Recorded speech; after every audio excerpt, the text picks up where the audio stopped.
Salute, salute, salute, and welcome. Welcome back over here to the deep end. You're now swimming in the Black Ocean with your host, the one and only Great Black Shark. I'm going to go ahead and make this clear at the onset, family. As I did per the last portion of this interview, this is part 2 of the breakdown that Dr. Umar Johnson did with the Daily Wrap-Up crew. Go ahead and say this at the onset. I'm going to be speaking some truths over here about what the brother got right, and we're going to take the task what the brother got wrong, and I expect to make some enemies over here tonight. I'm going to hurt a lot of people's feelings, but I'm going to hurt your feelings by telling you the truth because, see, one of the things that is essential to correcting problems in our community is truth. The minute that you remove truth from the equation, you are not going to get much done at all. In fact, you're going to worsen conditions by not telling the truth. I'm going to be as fair and balanced as I can be, but there's some things I just have to correct that were wrong, and I will definitely give him credit for what he gets right because I've seen several takes on this, and I had sat back and I watched. I said, oh, yeah, okay. I'm like, if I'm not hearing enough people, that's another reason why I don't cover certain things. I feel like, okay, if there's enough brothers and sisters out here hitting all the points that need to be hit, I'll fall back. I say, okay, they did a good job on that. But where I see something that's lacking, I'm like, okay, I'm going to have to at least take it upon myself to say something about this. And y'all know how I do it. I don't make unfair critiques. I give them for the truth. I don't mince words or put words in a person's mouth. I play their words as they are. Then I challenge their arguments, or if they're completely wrong, I call that out and I'll back it up with proof to show that they're wrong. So just letting you know what you're going to be getting over here tonight. So with that being said, let me look up and greet my esteemed guests that I see in here in the chat room. I see D. Foster in the building. I see CRU Reality. If you need a custom computer built, this is the man to go to. If you need a custom beat, that's the man to see also. He does excellent work. Patricia Slade, I see you in the building. Patricia Jenkins, what's going on, my sister? I see Heat St. Cloud, a Goddess Navy, and the wonderful Fro. Black Mama, where you been, sister? Hey, glad you joined us over here tonight. Okay, miss you. Hey, that sister right there, hey, she's good people, man. Good folks. Devin Haley, I see you in the building. I see Sidonian Snow. Let's see. I see Bronx Borough President. I see Mac Maroon in the building, Jason Ferreira, Sinister Baller. I see Cyberdyne 100. I see Netta J. What's going on, Netta Bug? Okay, I see Jesse Paris, a.k.a. Shay and Kruma. Welcome to all of you and everyone. Philip Goodman, DJ Dr. Feelgood. Okay, I love that name, brother. I hear you. Welcome to you and everyone that will be joining us in attendance here tonight. We're going to keep it ad hominem free, but I will be stern in my critiques because, see, family, let me tell you something. Those of us who are foundational Black American men that actually care about our community, we have a responsibility to not only do everything that we can with our particular skill sets, trying to work together, okay, do things that are going to benefit our people, but that means at times we also have to correct one another out of love, okay? Because see, if you love your people and you see something that's not right, you have an obligation to say something. Because if you don't, coming from a manhood perspective now, let me make that clear. No disrespect to the sisters, because you are definitely important in the community. But we're talking about the men who are the builders, primary protectors, and the leaders. If I, as a man, see something that's wrong, okay, and I don't speak up to challenge it or try to give my brother information on where he went wrong at, then, okay, I can't really say I love my people as a collective, okay? Because, see, a lot of times, let me make this clear before we get into this here tonight. A lot of times when we see certain things and you look at it and you say, okay, wow, that's a bit off, okay? It's not that the people mean bad. Some people are very passionate about what they do and they mean well, okay? So much so that, as I said in the last broadcast, some people let passion blind them. And then if you combine that with an ego and can't nobody tell you nothing, okay, now that's where things start to go wrong. Now, let me be clear on this before we get started. If it's just you that decision affects, fine, it's your right. That's your business to live your life how you want to. The problem comes in where you have to be critiqued publicly is when what you're doing and what you're talking about affects more than just you. In other words, the entire community, okay? Good, bad, right, wrong, indifferent. When it affects everybody, then those of us in the community that are invested in it, that are actually out here doing the work, like everybody like to say, that have invested time, money, energy, okay, brain power, manpower, okay. When we invest that in there, we damn sure do have the right to critique it. So for those who like, well, he's a doctor, this and that, what's your credentials? Man, listen here, man. If I started, I'm one of the people, and there are people that know me that's probably going to be tuning in. If I started running down my list of credentials, you would think that I'm an odd, arrogant asshole. You'd be like, okay, you trying to show off, brother. Just stop. So a lot of times, a lot of people have tried to get me, hey, you ought to tell them about this, you ought to tell them about that. I'm the type of brother where I don't really care about getting credit. And everybody that knows me, especially for a number of years, they know I'm the brother that cares about getting things done. I'm the guy that's like, okay, did we win? Mission accomplished? Cool. Next goal. Let's go. What about the credit? Let somebody else have that. Not really concerned. It's too much work to be done. That's me. That's just me. I wouldn't tell anybody else to be that way. I just feel like at this hour in our history, there's just too much to be done to be worrying about credit. I'm not saying that people don't deserve credit for the things that they do. Nothing wrong with that. There's just some of us that we like to keep our hands busy, okay? And then I always tell you, if any of you don't see me online for a while, whatever, trust me, your brother's out here getting some work done, all right? So just wanted to get that out the way for a lot of people whose feelings that I'm going to hurt, you know what I'm saying? But just know that even though I hurt your feelings, I'm going to hurt them out of love, and you'll probably come back later, you know what I'm saying? Like, brother, you made me mad, but I see where you're coming from. So with that said, ladies and gentlemen, we're going to go ahead and get started with tonight's broadcast. I'm going to take my time and slow roll this one because there is a lot to cover. With that said, let's get started. Right. And black people got to be careful about raising the importance of other people's issues to our own. Because by doing that, you reduce the quality of your own fight. Right. Because nobody else has been through what you've been through here. Everybody in America showed up as an immigrant. We're the only people who showed up as imports. Why would you dare make the gay struggle equal? Why would you dare make the Arab or Asian struggle equal? Ridiculous. When those Asian women were murdered in Atlanta, which was a tragedy, and I didn't have a problem with the president making a law against it. But my problem was you had about Asian women get murdered in one night. And it was as a result of one night. Yep. One night.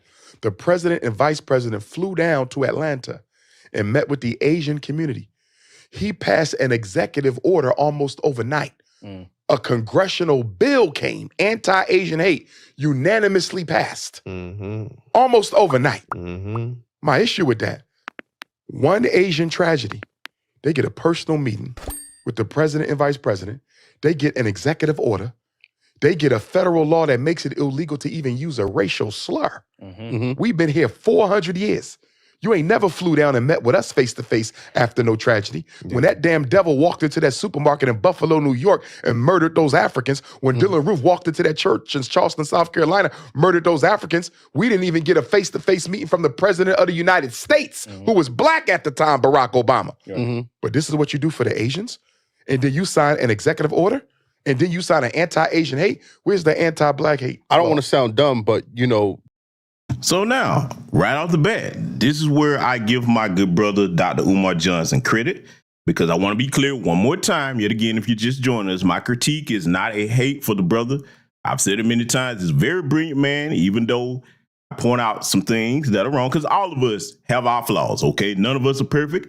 None of us are above critique, okay? So I know how to critique my brother out of love, okay, even if it's sternly. And then I know how to give him credit for what he got right, because see what he just said right there? This is exactly why we are telling those of you that vote blue no matter who, and no, that doesn't mean vote red instead for the slow people. I know my audience is very intelligent, but just for those on the recorded, because you know what they say, well, what the Republicans did. Those of us in new black media spaces have been saying it many times, so I'm going to say it yet again for those people, not my audience, because I know my audience got common sense. If you made it over here, you one of the smart people. The reason why we're critiquing the Democrats, Number one, that's the current administration in office. Number two, that's the political party that most of our people have voted for the last 50, 60 plus years. Now, if it was the other way around and it was the Republicans, we would be critiquing them. If they were the party in power now, we would be critiquing them. Everything that's going on that's harming black people is under Joe Biden and Kamala Harris' administration is under their watch. And everything that Umar Johnson just said is absolutely true. This is why the Congressional Black Caucus is absolutely worthless. At best, they could have said, at the very least, they could have said, okay, you're going to give the Asians an anti-Asian hate crime bill, fine, but you need to put black people in here. See, for the longest, we've been trying to tell people this black and stuff, that's got to stop. Because when it's the other way around and all these other groups, pretty much that did not vote for the Democrats, by the way, in larger numbers than black people, okay? They're getting things left, right, and center. Left, right, and center. Now, we know the reason behind that because most of them are classified as white and they're trying to bolster their numbers. We just got to call that what it is. Asians, Hispanics, East Indians, Arabs, they get to be classified as white. We get it, okay? That's the reason why. Then you add further insult to injury. You've got people coming over here that are not even legal citizens. Did they run to the polls to vote? Getting billions thrown at them left and right. You all know I have shown you where you can go to see where your tax dollars are being used and misused. When they start talking about ain't no money for reparations, you know I put the facts out there. In fact, before this broadcast is over tonight, I will put that back in there in the chat again. Y'all know the two sites I love to send you to. But family, Dr. Umar Johnson is absolutely right there. I agree with him 100% on that. No issues with what he's saying. So we're going to let this continue, and I want y'all to pay attention to how the young brothers here are going to react to what he's talking about in the Daily Wrap-Up crew, because, see, when we're addressing these issues, we have to look at it from a whole perspective. We have to see, okay, what this generation thinks, okay, what that generation thinks, because we're all a part of it, especially if you're an adult. So it's important to know what the younger generation thinks, what our age thinks, and the older ones. Now, we know the problems with a lot of the boomers. We know. I ain't gonna put them all in there, but that's the crowd that's just stuck on voting blue no matter who, no matter what. And it is what it is with them at this point, but we're going to move forward in ways that produce change. Those of us with sense and that are on code, okay? So I'm gonna let this continue to play, and we're gonna further analyze the interview here. They would have to deal with their people. Who do we have that would support us? I agree with you. The reason they responded to the Asians the way that they did is they got somebody to call home. Absolutely. You have China, you have Japan, who do black Americans have to call? Who have political power that America has relationships with that they can't afford to lose. Exactly. And you will have to answer. There will be political, economic consequences for letting our people get mistreated in your land. We don't have that. And the reason we don't have that is because we have not helped to build a single African state into the power base we need her to be so she can speak out for us. We have used our money to empower all these nationalities and use almost none of it to empower Africa, the very continent we need to do what you just said, be strong enough to be a diplomatic voice for American Africa. But this is. And I'm going to go ahead and interject. Now, here's my first critique with the statement. Again, as I broke it down in the last broadcast I did, part one of this, what he's saying, that's a noble sentiment. However, I'm going to say it again from a practical standpoint, okay? This is what I want all of our Pan-African brothers and sisters to understand when we're talking about this. From a practical standpoint, what you're talking about sounds good on paper. Problem is, if you go and present that idea to the heads of state of all 54 African nations, and most of them say, okay, nah, we're not really trying to do that, what you're talking about is a non-starter, my brother. And see, this is why, I know the brothers is an internationally known speaker. Okay, I think he does have several dates coming up on the continent to speak, and perhaps he will raise some of those issues. But I hope that he gets to talk to people that are on the state command level in these different nations that he would go to over there on the continent. Because, see, That's who got the power, okay? So now unless you can convince them of what you're trying to do, and then you come back over here and you get with brothers and sisters that are interested in investment opportunities, then you can get that off the ground. The problem is, Dr. Umar, my brother, okay? I'm going to be very professional in handling this tonight, even though I'm going to be very stern with the things that I disagree with, okay? And I'm going to prove why. It's not just going to be my conjecture. But when it comes to this issue that he's talking about, Dr. Umar, brother, if you go over there to any of those nations, the first thing you need to say is, okay, just like you presented the idea right here to these brothers, let them know what you're trying to do, lay it out. You're going to have some pushback because, see, the Chinese are already over there. They're trying to lock that up, okay? I just got to call it what it is. You don't believe me? Check out Africa, China's Second Continent. It's a book written by Howard W. French. That's Africa's China's Second Continent by Howard W. French. Go get that book and read through it and tell me if everything in that book isn't going on right now, especially for those of us that have been over there to many of those nations. It's very sad because, like I said, man, those are our distant cousins. I know some people have issue with them because of the tether class over here, but I don't want to see no black people being taken advantage of. And that's really what the Chinese are doing. They're doing it in a different way, a very sneaky way, okay? Because, like, I got to call it what it is. A lot of the African heads of state do not understand business on a geopolitical level. You don't let any other nations come in and swindle you out of your airports, seaports, power companies, your diamond mines, whatever place. No, you cut them a deal and say, listen, I will lease you this for a certain amount of time, but you can't own it. Now, Dr. Umar, here's the other problem with that. They'll tell a lot of us that we can't come get citizenship and own land, okay? Because you can't own land over there in those countries. It's just a lot of red tape you got to go through. So let me be clear on what I'm saying, all right?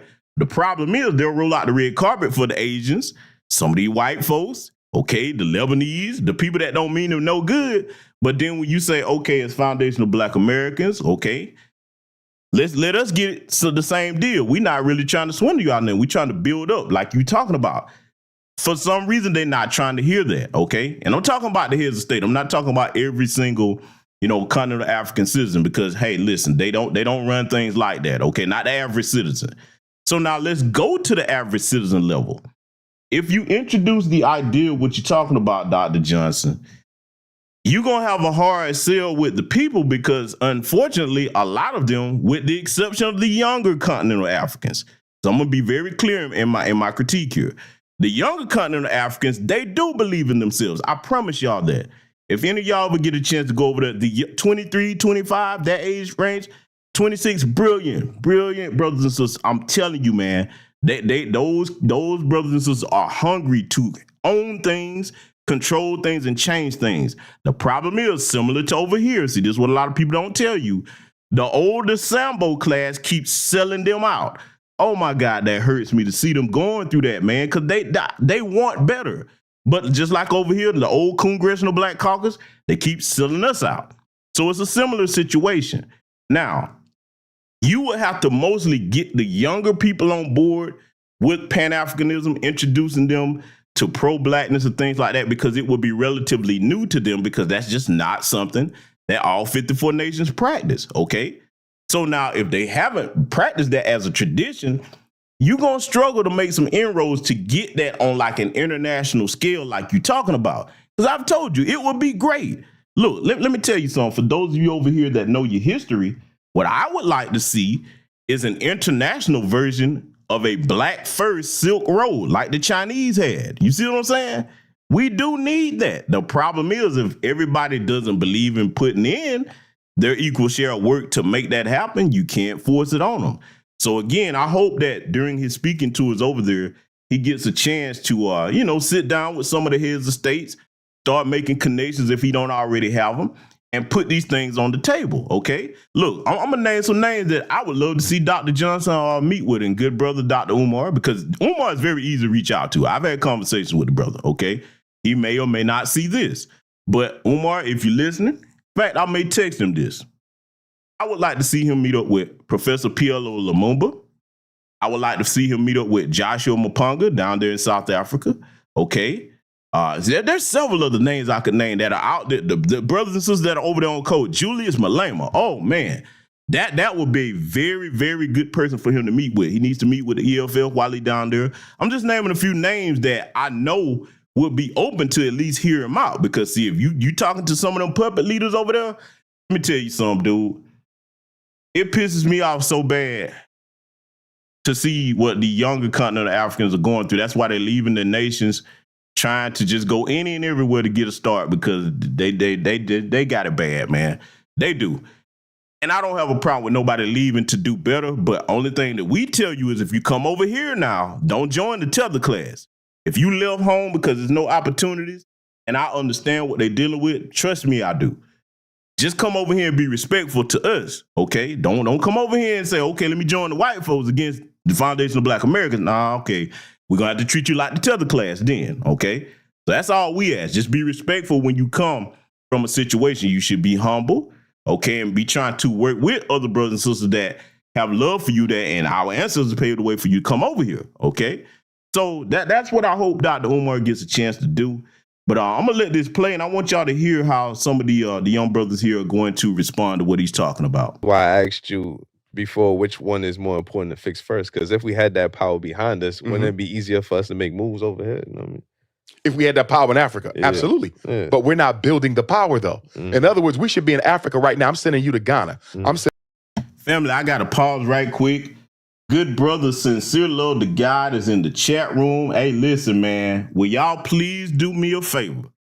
Please go subscribe to that brother's channel. Please do. Look, hey, yeah, you know, if you come over here, I done told y'all, my people, when they come over here, I'm going to brag on you if I see you. Let me tell you something. If you say, hey, why should we go over there and subscribe to the brother? Let me tell you something, man. One, you will find a lot of excellent black businesses over there. You will find a lot of good financial advice over there. He has guests on from time to time. The brother has a black children's book series out without the doggone agenda. So if you're looking for one, go over there and subscribe.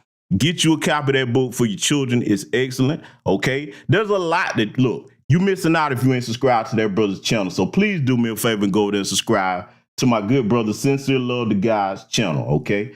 Brother, I had to do that, man. You already know you welcome over here. You home over here. So that's it. We're going to get back to the analyzing this interview. I'm sending you to Nigeria. I'm sending you to Namibia. I'm going to go to Ethiopia. We're going to sit down with the president. Listen, we are $2 trillion people. Yeah. We need you to be able to speak up for us. Would it be hard to get dual citizenship? What are the economic slave chains that America has around your economy? What are the economic slave chains America has around your economy? And what could we do with our education and income to weaken those chains so one day they can fall? Africa would love to do business with us instead of the World Bank or the International Monetary Fund or the French government or the Belgian government or the German government. They would rather do the business with us. But the problem with black folks, we are comfortable and content being American slaves. We're not looking at the global ramifications of our irresponsible behavior. We're not. Okay, so now I got to stop him again. Okay, Umar, you said Africa would love to do business with us. Brother, you know, as well as I know, Africa is 54 different nations. It is a continent, not one big country, okay? So for you to make that statement and make it responsibly, and again, I'm critiquing you out of love, man, okay? You would need to say, I've talked to this number of African nations that want to do business with us. See, it's one thing for you to want something to happen and have the idea. It's another for you to say, okay, just like, you know, you set out to go and get your school up and running. And I hope that that brother's able to get that done, okay, because he had a long road getting there, okay? Some people critique that, but I'm not going to go there tonight. I do want to see my brother be successful. But in practical application, you need to be making contacts, like I said earlier, with different heads of state over there and say, okay, I've talked to them. They want to do business. Right now, you're just saying that. You didn't name which countries, okay? You're not talking about anything that you did to go over there and secure that type of relationship, okay? So you can't just say, I want it to be this way, and then everybody going to get on board. That's not how business works, my brother, okay? And I'm not trying to belittle the man because he's very intelligent, okay? Really, he is. But I'm talking about practicality here. All right, now, He's about to go into the diatribe lecturing us on how irresponsible we are because we haven't invested over on the continent. And I'm not telling anybody not to. I will tell you this. If you do, you better make sure you understand who you're dealing with. Make sure you have trusted contacts because there's a lot of opportunity over there. Look, I'm going to be honest with you. I have investments over there, but I took my time before I got involved in that to make sure everything was on the up and up because unfortunately, the way things are in some of those nations, they love to try to scam people. I mean, they do it to each other over there so much because, and I'm not making excuses for the behavior with the scamming, okay? The reason why it's like that over in a lot of their nations, it's bad with the economic situation, okay? The sellouts, they fat, high on the hall, they get to take all kinds of trips outside the country. The sellout leaders, okay, they don't even get their medical care in the countries that they're the heads of state of, okay? A lot of them. They go to European nations, mostly UK, okay, Russia, places like that, especially that despicable Paul B. I hate his ass. I know it's a strong word, but I hate Paul B. That's the president of Cameroon, or he was. He pretty much, man, you know what? I'm going to go down that road. Paul Biya, you are a snake. I'll leave it at that. Point that I'm making is this. He's trying to say that we're irresponsible because we haven't invested over there. But, brother, you got to make sure that you tell people how to do that the right way. You don't just up and say, hey, I'm going to go invest. Nah, because you might get swindled. Okay? So now, as far as us being irresponsible in a greater sense, Umar, if you try to present an idea to somebody and they tell you, hey, brother, I hear you, okay, but I ain't trying to do that right now. We got our own problems. You have to respect that. And then the next responsible thing for you to do is focus on taking care of home. You be like, okay, that's cool. I would have liked to do that. But in the meantime, if you're not trying to partner with me and you don't want any part of this, I still got to take care of business on the home front. You sweep around your own front door first. That's just common sense, okay? So, I'm going to be tackling several different things that he brings up like that, and I'm just going to present the common sense perspective from it. Okay, and I hope the brother, when he goes over there this time, I want him to spend some time over there so that he can understand that the ideas he wants to implement, brother, you're gonna have to make some changes to that because it's not gonna be as simple as you think. I'm telling you, you got to go over there and spend time to understand what I'm talking about. Let's let him continue. Now, looking at the global needs of our people, we are content with this America the way that it is. We are comfortable being treated like 21st century slaves. Because if we were not, with the resources we waste every day, we would be going crazy. Go down your social media feed. Does it look like Black America's in a crisis? Go down your YouTube. Does it look like Black America's in a crisis? Right. Go through your Twitter. True. If you did not know how racist America was, and you went to Black Twitter, Black Instagram, Black TikTok, Black Nothing YouTube, important there. could you tell? No. Don't it look like we live in the best times of our lives? Absolutely. Because Black people are like overgrown children. Slavery arrested our psychopolitical development. Slavery arrested our psychopolitical development. The slave system turned us into eternal children in this country. Okay, so I'm going to step in and give this critique of what he's saying. Is what he's saying partially true? Yes, it is. Here's the problem that I have when anybody that's Black, especially foundational Black American freedmen, starts talking like that. Dr. Umar, and I know you didn't mean it this way, brother, but when you make that kind of statement, you sound damn near like the white supremacists that paint all of us by the lowest common denominator amongst us. And I know, as passionate as he is, he didn't mean it that way. I know he didn't. But listen to how that sounds, okay? Yes, there is a percentage of us that everything he fits down to a T. Can't argue with that.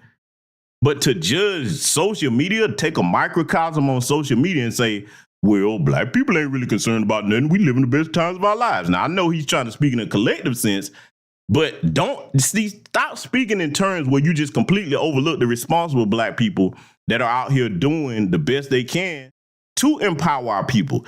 See, let me tell you why you don't do that, right?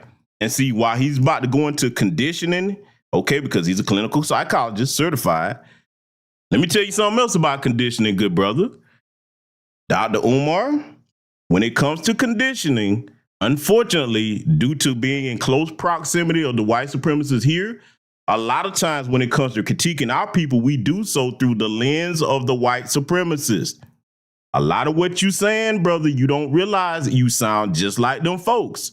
Again, I'm not ignoring the irresponsible percentage of black people. What I'm saying to you is, if you want to combat that propaganda and change the mindset of people, we must start elevating the people that are doing the right thing, the brothers and sisters out here that are working in the communities, starting businesses, okay? Highlight that as the standard. See, let me tell you how white supremacy works with that, because those of you over here in New Black Media Space, you get what I'm saying. When you constantly project the worst on a people, okay? Because this is what they tried to do to us on a collective sense. Hear white people tell it, white supremacist America, they created everything, okay? We good for nothing. We commit all the crime. Oh, our IQs are low. See, you constantly bombard somebody with the worst possible image about themselves, okay? Over time, if those people don't know any better about their history, especially if they don't have anybody that says, okay, wait a minute, you telling me this? But I got to question some of this because I know my own intelligence. That starts to wear down the self-esteem of a people psychologically. See, let me tell you something. I'm going to a warfare perspective with this. You know, I always have to do it. If you really want to defeat an enemy, yeah, you can beat them up. You can shoot a couple of them. You can kill some people. But I'm going to tell you where you win a war at. I'm going to tell you where you win a war at. And you can look throughout history and see that this has been proven to be true. If I want to break you, if I'm a conqueror, and I'm like, okay, I really want to go ahead and get these people on the foot, I'm going to break your mind first. I'm going to do everything I can to dehumanize you. First, I'm going to start with your men. Oh, yes. Oh, yes. Because this, look, everything I'm saying, this is what the white supremacists have done worldwide. All you got to do is look this up. So white folks, you going to come up here, we're not all like that. Yeah, you're not all like that, but most of you are, and most of you don't stand up and oppose what you see that's been going on. So I don't want to hear nothing from the mayonnaise crew. What you do, you break the men first in front of the women and the children, okay? You go and show that, okay, the strongest of you, if I've done this to you, now I've started to invade your mind with fear. You better fear me, because if not, you next. Then I'm going to introduce to you my misuse of whatever religion I choose to make you see me as a deity. Next, on top of that, I'm not going to stop with misusing religion to get you looking at me as a deity. Oh, no, I can't stop there. I got to undergird that by bringing my scholars over to teach you what I want you to know and make sure you do not have access to what you need to know about yourself and the world around you. I know everything I just said is demonic, but this is what they do. You understand? This is why those of us in New Black Media Spaces, to you young ones, are always talking about history. The reason why we're talking about you knowing where you come from, start with your own family lineage first, and then start looking at global Black history. When you know what we are and who we are, they cannot manipulate you. Understand, man, the greatest weapon that you have is your mind. When someone cannot invade or corrupt your mind, you have all the power you need to defeat that enemy. The only other thing that they can go to, because this is how they look at us. I want y'all to hear where I'm going before I let this continue. How they look at us, they say, okay, if we can't break your mind, okay, maybe we can distract you. This is where promoting drugs, degenerate behavior, okay, get you over interested in entertainment. Because, see, I need you distracted if I can't break your mind, so that way I can sabotage everything around you and you'll just ignore me. You see what I'm saying? So protect your mind at all costs. I'm going to say it, been saying it for years. Just as you are what you think, as you are what you eat, you are what you think, okay? Just as you are what you eat, you are what you think. So I'm critiquing my brother from an intellectual standpoint, not out of hatred, not because I want to see him fail at anything, but he's off base on certain things, and we're going to address that, just as I'm going to give him credit for what he gets right. Let's let him continue. What do children do? They spend their money on the things that they like, Right. and they beg their parents for the things that they need. Is that not Black America? $2 billion on Air Jordans every year. You're right. $4 billion on liquor, $30 billion on hair and beauty, nearly $1 billion on chicken, turkey, beef, and pork. multiple billion on video games, multiple million on children's cologne. Children's cologne. Check this out. We spent I didn't about even know they had that. we spent about $21 million on children's cologne a year. Wow. What the fuck is children cologne? You know, baby Polo, baby Versace. They got children's cologne. But half the black boys in America in 4th grade can't read on their grade level. That's a fact. Half the black boys in America in 8th grade can't read on their grade level. But we spending $21 million on cologne.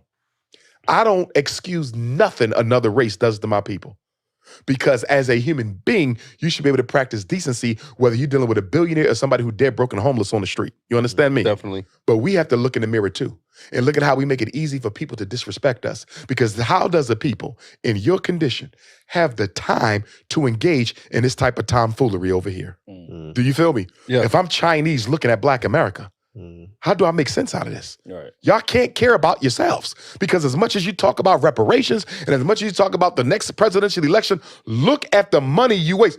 Imagine a Korean walk into a black community meeting on reparations, a Korean, and stand up and say, can I ask y'all a question? Why y'all in here arguing over reparations when y'all done turned my people into $1 trillion nation? I make $30 billion off y'all people a year. $30 billion a year. How much have we give the Koreans over the past 30 years? What's 30 billion times 30 years? And you talking about reparations? You see that? But black people are in denial about our self-hate. I tell black women all the time, if you would just stop hating the way God made you, you can take your $30 billion a year and build an independent school for every black girl out here. You could stop child sex trafficking. Black women could wipe out child sex trafficking for black girls by taking some of that $30 billion on here. But guess what? Okay, so now this is where I have to give critique yet again. I agree, because I'm a numbers guy. Y'all know me. I love to crunch the numbers. I love to get down to math, because when you crunch them numbers, that gives you a viable strategy for dealing with any problem, okay? That's at least part of it. Because see, the other half of that, after you get your math right and you line your numbers up, then you must have competent personnel to carry out any strategy or plan that you come up with dealing with the numbers based on the information, okay? So he's right about that part when you're talking about the numbers. Problem is, Dr. Umar, even if a Korean walked into a reparations hearing and stood up and asked that question, that's not what reparations is about. In other words, you trying to say we shouldn't be talking about reparations until we get our resources right and get businesses in our community, because I'm going to show you how I'm going to thread the needle on that. We see the systematic sabotage being that we're at the socioeconomic bottom here in this country. Okay, so if the Korean, using his example, walked in and opened their mouths on our issues, talking about what we spend with them, yes, we need to stop that. If we got the reparations, we would be able to have the capital to build more institutions, because that's what he's talking about all the time. We need our own institutions. Where you think the money gonna come from, Dr. Umar? Moreover, good brother, listen to me. Reparations is about repairing the damage that was done to our foundational Black American freedmen lineage. There is no argument you are going to present, my brother, that is going to shame us out of getting what is rightfully and legally, documented legally, owed to us. Understand something now, and again, my condolences to anybody that lost somebody during the pandemic. That was a tragedy. The blessing on the other side was it allowed us stillness. Stillness is a powerful weapon because it makes you reflect and think about things that are most important. We came out of that pandemic with our minds focused on what is most important. See, this is why America, in particularly Western society in general, but America particularly, is designed to keep you on a hamster wheel. Let me show you something about how I can destroy somebody. If I can keep you distracted and moving fast all the time to the point that you never pay me any attention, I can do egregious harm to you. Even more so if I can make you crave the things that are destroying you, that I'm responsible for. Okay, so when the pandemic hit, that stopped that hamster wheel. Movie theaters down. Couldn't go to concerts. Couldn't go to sports arenas. Okay, the artists couldn't get out here and do their little performances. One of the biggest things that they use, and this is why Neely Fuller Jr. lists entertainment as one of the areas of control when it comes to the 9 areas of people activity. Entertainment, and see, if white people had any sense, they would focus on what I'm about to say. Entertainment is how they keep you not focusing on the degenerate things that they're doing and the underhanded things they're doing to the American public. But see, with the average little 3-2 Tony hillbilly white person, white supremacist, oh, well, what about the black people? 52% of the crimes are committed by 13% of the population. First of all, we've debunked that stupidity so many times, it's not even funny. If you always focusing on black people who are not in charge of your systems, you should be focusing that energy on both parties, Democrat and Republicans, that are responsible for making the laws. Too much like right, though. You know, hey, I'm a black man. It's too much like right. So what I'm saying is, when it comes to our issues that we're dealing with, Dr. Umar, you got to be honest about, even if a Korean walked into a meeting and said that, you can't deny that if we had the capital, we could negate that problem also. If we had our own stuff, a lot of our women wouldn't go to them, okay? They wouldn't. Because see, I'm going to be honest with you. I would love to see our sisters catch their snap and say, you know what? No. Look at all this we spend with them. You can't do, and look, I'm just going to go ahead and say it. I try to encourage sisters when it comes to this particular issue. There is no Asian on the planet that can do hair as well as a black woman. They learn everything they know from you. If our sisters ever seize control of that, look, I'm going to throw this in it. I might offend some people, but I'm going to say it. I wanted to get to the point where, hell, I want our sisters to control the weed market too. That's right, I said it. I'm not a particular fan of that on any women I deal with, but hell, if you're going to wear it, at least keep that money in the community. That's what I would like to see. So if we had reparations, we could facilitate these things that he's talking about. But see, I get where he's going with it. Umar has this mindset like, don't ask the white man for nothing. First of all, it's not asking. Reparations is not a handout. It is a legally owed blood debt, and we are going to collect on that blood debt. So, brother, I respect everything else you do, but you may as well get off of that trying to shame people out of getting reparations. That's just not going to happen. Let's let the brother continue. How I look is way more important than the condition of my people. Black men, same thing. We could take the $4 billion on liquor, the $2 billion on Air Jordans, the multiple billion we spend on vacations, all the money we spend on these damn non-black women. We could take that money and build black schools for black boys all over the clubs. country. But I want to know, we can't, I mean, I don't want to say we can't change that, but that's we're surrounded by it. It's like every block has a liquor store. Every block has sneaker stores. That don't mean you have to partake. No, I agree with that 100%. Where but is the discipline? it's so hard for the people that don't know no better. Discipline. But We do know better. We do. Even the most politically uneducated black person knows there's something better I could be doing with this money. Do you feel me? I agree. We are comfortable in our oppression. And the reason we're comfortable in it is the white man has allowed us enough of his useless amusements to content us with our oppression. We got the cell phone, social media, NBA playoffs. We have enough. See, black poverty ain't the same as African poverty. It ain't the same as Caribbean African poverty. It ain't the same as Brazilian African poverty. Our poverty is damn near middle to upper class in most other places in the world. Yeah. Do you understand me? And so because we don't have it as bad as other people, we think we winning when we losing. We think we winning when we losing. Is that why, when Africans or the Caribbeans come over here and they be like, yo, you know what? Y'all got it easy. Like, you know what I mean? Y'all just being lazy. Compared to what they come from. Right, yeah. And when they come, they take advantage of whatever they can do. So they'll work at the taxi, they'll work at the airport security, right? And they'll save that money and they will send it back home. Many of them come over there to hustle and to send the money back home, and I don't have no problem with them doing that. You understand? But what I do need the African immigrant brother and sister to understand, America will give you opportunity that she will never give me because you are not a threat. You can be 100%. Deported whenever they feel like it. True. You can be stripped of your American citizenship or your green card whenever they feel like it. They can strip me of my citizenship, but where do they send me? Salute to the good brother Cyberdyne 100 for the cash app. And you are absolutely right, good brother, Sincere Little God. When he speaks, he's primarily only talking about foundational Black Americans. Now, he's starting to address the part about what we would call the tether class that comes over here and looks down their nose at us. Here's the thing, and I said this on the last broadcast, I'm going to say it again. If you come from any nation, continental African nation, Caribbean nation, and you come over here and look down your nose at your fellow foundational Black American brothers and sisters over here, you already started wrong. How can I see you as family if you come over here to a country that you're not familiar with, okay? A lot of you don't even know your own history, let alone ours, but you have the nerve to critique us.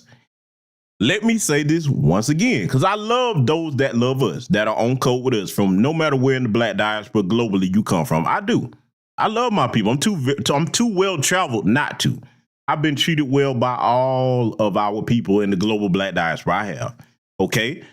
But addressing those of you that come over here that are disrespectful, we really only have to say one thing to you when you come over here and look down your nose at us. We did not flee. We did not flee.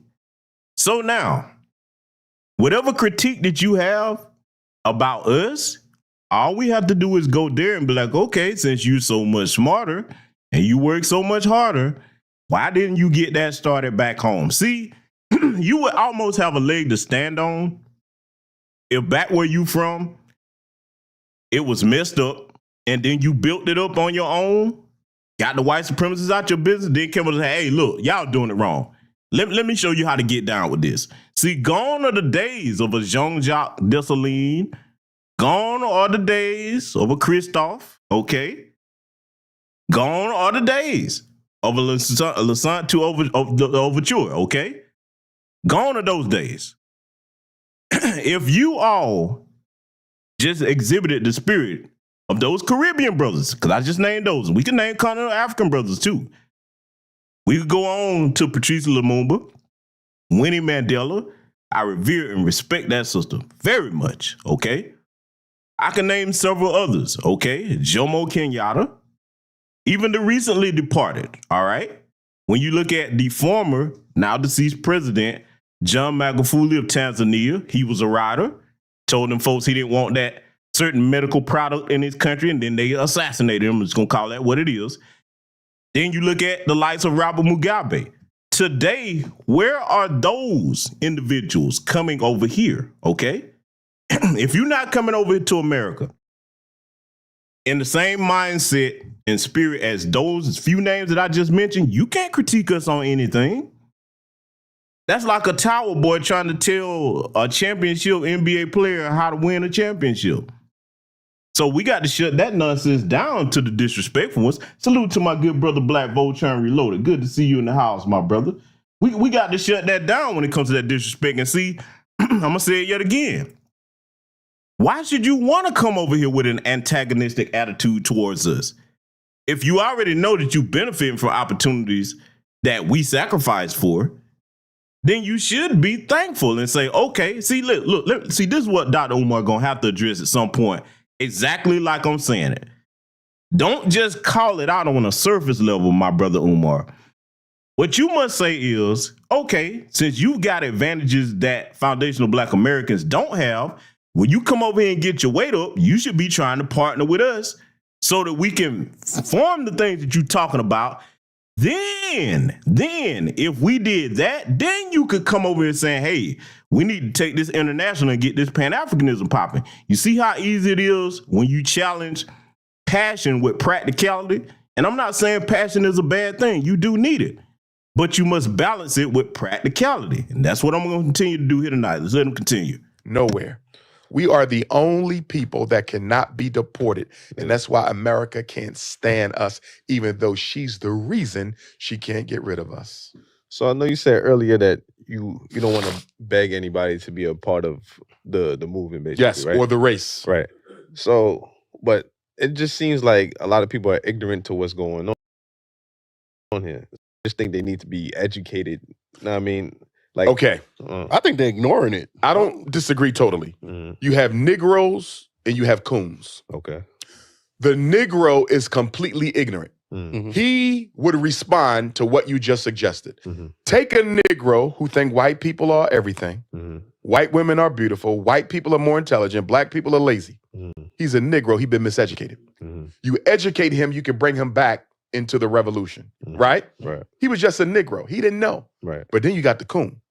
The coon knows that the white man ain't better. The coon knows that black people are the original people. But he's paid and financed to intentionally mislead his people. The Negro, I can work with because I can educate him out of his situation. Right. The coon is dangerous. The coon has stabbed me in my back the minute I turned my back. And that's why many of our African leaders from around the world have been betrayed by members of their inner circle. Patrice Lumumba, murdered by a friend. Thomas Sankara, murdered by a stepbrother. Malcolm X, murdered by people he trusted. Dr. King, set up by people he trusted. When you look at the black struggle globally, because you got to look at all of our heroes and sheroes, not just the ones here. Many of them were set up and sabotaged by people they grew up with and who they trusted. Kwame Nkrumah was overthrown in Ghana with the assistance of his college roommate at Lincoln University in Pennsylvania. It's like The State Department found his roommate, sent him to Ghana to help overthrow his roommate, who was the first democratically elected president in Africa post-colonization. that's like Okay, so now, again, Dr. Umar is a very intelligent man, okay? Everything that he just stated is absolutely true. Dr. Umar, what you need to be doing, okay? You must take that rhetoric to the tether class here and the brothers and sisters over there abroad. Because, see, let me tell you something. In my travels over many years, okay, dealing with the entire global black diaspora, one of the things I love to do, whether I go to their homelands or they come to here and we get acquainted, I love to, after the pleasantries have been exchanged, I like to start getting on the same page by discussing common denominator history, which is what Dr. Umar just presented. The reason why is because if I understand what was done to you, you understand what was done to me, then if we form that type of bond off of common denominator history, we both know who the main enemy is. And we would not have a tether class over here. The greater majority of them had the mindset that I said. See, we know this. We get that when betrayal happens, it comes from within. We've experienced that here. So now, Dr. Umar, here's the part. Again, I got to go here with you, and I'm saying it out of love. Brother, if they look like us, but are not on code with us, and they come to our homeland, that is betrayal from within the global black diaspora. Do you understand me? See, there's no way to argue that. You can't keep overlooking that as if that's not a problem. In fact, he keeps talking about how we haven't built up a power base to go and fund things in Africa. Umar, if you don't fix the tether mindset over here, don't you think if they work with us, we would have more capital to do that? I'm just using his argument for sake. But see, here's the thing about when you formulate any type of strategy or plan. You have to approach it from an engineering perspective, okay? The engineers are the guys that come up with how to make this function. The architects write the blueprints, okay? They show you how it's supposed to look. The engineer looks at the blueprint and say, okay, I see how this looks, but in order for this to function, here's what must be added to it if something is missing. You see how that works, family? So he's gonna have to get on the engineering mindset as far as putting these things into practice. Okay? And you can't do that by ignoring obvious problems. Just doesn't work that way. Let's let him continue. the Fred Hampton story I seen recently. Right. Now, that informant wasn't a friend of Fred Hampton, but to your point, he weaved his way into his trust, sold him out, gave the FBI a drawing of Fred Hampton's apartment, drugged his Kool-Aid. Yeah. You understand? So when you get in this movement for black liberation, You don't have no friends. I have a quick question for you that may be personal. Do you feel like, since you're a big impact to the Black community, that you're in danger? I'd say this. I get death threats on a regular basis. I know the FBI and CIA tapped my phone. They've been doing it since my first trip to Africa, 2005. There's about 6 people who come around me on a regular basis who I'm pretty certain are paid agents. Some of the women who have expressed interest in me over the past 6 months, I definitely believe that they are paid agents. But I'm going to say this to you. When I look at Malcolm and Martin, and I listen to their friends who survived them, they often talk about how those 2 great Black leaders, 2 of my heroes, got to a point in their life where they were so spiritually and emotionally exhausted from the threat of death that they felt they secretly wished for it to come to get it over with. Because like always looking over your shoulder kind of situation. They got tired of it. Right. Dr. King got tired of it. Malcolm got tired of it. And I think they asked the Lord, just make sure when they hit me, they don't hit my daughter and children, my wife and children. You feel me? I don't ever want to get to the point where I'm that fatigued from the threat that it takes away my commitment to the struggle. Now, they never lost their commitment to the struggle. But they basically died before they died, if you understand what I'm saying. Because once you psychologically exhausted with the threat of death, there's nothing else to live for. I'm still struggling, but I'm not enjoying my life. Gotcha. My wife can't really enjoy me. My kids can't really enjoy me because my mind has become beaten down with the prospect of death. Remember, they bombed Dr. King house twice. They bombed Malcolm house the day before a week before he died, right? I don't ever want to get like that. So I discipline myself. I practice traditional African spirituality. I try to stay as rooted as possible. I need to do a better job, but that's my walk. The biggest thing that insulates me, though, is I believe I was born to do what I did, what I'm doing. I don't believe I was born to be nothing else but what I am right now. And because... So now I'm going to interject and I'll let him speak on that, to this point for a reason. And I'm going to say, here's some good news, okay? Let me be clear on what I'm about to say. Going to be measured in the way I say it. But the good news, Dr. Johnson, is this. I'm going to tell you why you don't have to worry about them folks trying to take you out like that. This is going to sting, but I'm saying it from a professional point of view because I know what it's like to be involved with certain types of tactical operations, okay, regarding how the United States military functions. Brother, they're not worried about you like that because of your ego. And I'm going to tell you why. Your ego is a hindrance to a lot of the things that you want to accomplish. So let me tell you something about how these different alphabet agencies work. I posted something on my community tab the other day. When it comes to 391, code for the CIA, a lot of people don't understand they have a domestic branch called the NRD, the National Resources Division. Now, they're responsible for 2 things primarily. One of those 2 things is this. If you're a United States citizen going to somewhere, let's just say like North Korea, high interest target, okay? You go over there. When you come back, they're going to debrief you. Oh, yeah, they'll catch you at the airport. Hey, come here, let me holler at you. This, that, the third, going to check this, that, that. You going to consider it harassment? Ain't nothing you can do about it. They have carte blanche to do that, okay? The other thing they try to do is nationals that come from China, Korea, North Korea, places like that are considered high interest targets. They try to recruit them into saying, hey, I'm going to make it plain for you. Because these are some dirtbags, but look, all countries do this. Hey, come here. You Chinese national? Yeah, I know when you going back over there, I got a bag for you if I call on you sometimes, and I might need you to shoot me some information. If you do it, hey, this bag is yours. That's how they operate. You understand me? So that's 2 of the main things, but not the only things that NRD, National Resource Division, is responsible for. I got to be careful what I'm saying, because trust me, they will terminate the stream if I start saying certain types of things, even the acronyms. So the point that I'm making, Doctor, about your ego is actually protecting you right now. It is. Because, see, they know, look, let me tell you something. From a warfare perspective, if I'm dealing with a target that has a big ego, it's easy to beat you. I don't even need to be in a hurry to do it. All I have to do, in fact, I'll give you what I know you're going to use that's going to work against you.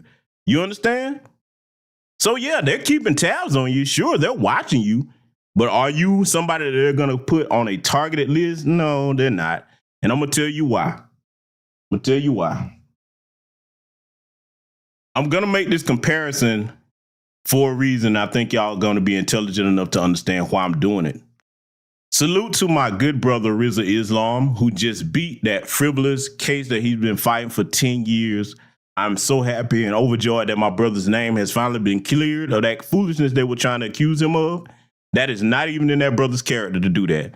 A lot of people that was slandering my brother's name, I want you to go make your videos now and tell that he got the case dismissed. See, if you target it, that's what it looks like. You understand me? Y'all do not understand. And I'm not going to speak on a lot of the personal things that brother has gone through.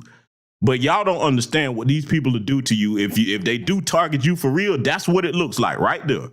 Our good brother, man, may the Most High protect him. That's what it looks like if them people come after you. Real walking example. So I always hope that my brother is safe. I'm glad that he's beaten that and got that behind him because, see, the bad thing about it, I'm happy he beat that case, but they're not going to go to sleep. You know why? Because RZA is a threat. You know why? He's not an egotistical man. He teaches in a way, this is why they fear him. I'm just going to put this out here. They fear brother Rizza Islam because, one, he's a young man that has an ability to reach other young black men and women. And the way he teaches, he has even gotten people that disagree with him and can't stand him to come around. I've seen it myself. So I highly respect that young brother's work. Dr. Umar, you hadn't gotten there yet. You fall out with too many people. Your ego is huge. So your ego is going to blind you to a lot. They don't worry about people like that. You safe, brother. I'm telling you what I know, not what I think. I know what it takes for you to get put on their list. Oh, yes, I do. You ain't there yet. You're not. See, I'm going to say this, and it's going to sound like I'm punching down, but I'm not. I just want all of you gathered over here to understand how those agencies work. Dr. Umar, and I'm going to prove it here tonight, the reason why they're not worried about you is they see some of the issues that you address. In a sense, you sugarcoat things. You're not really focused on getting to the solutions of the problems. I'm going to prove what I'm saying because I know y'all like, man, that's harsh, brother. You don't went too far. Just wait. I'm going to get there. In fact, I'm going to let him continue speaking because we're going to be getting to that part, and I'm going to prove what I'm saying, and then you can be like, okay, brother, I see why you said that.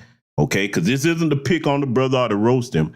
I'm just bringing some intelligence to what the statements that he's making, okay? And again, I want to see him succeed, but thankfully, brother, because of your ego, they're not after you like that. They're not. They're watching you, but they're not trying to get rid of you. Just let them continue. Because I believe that I'm on a God-given mission, and because I believe that the ancestors are helping me as much as possible to achieve the goals that I have in mind for my people, which is ultimately liberation for all African folks.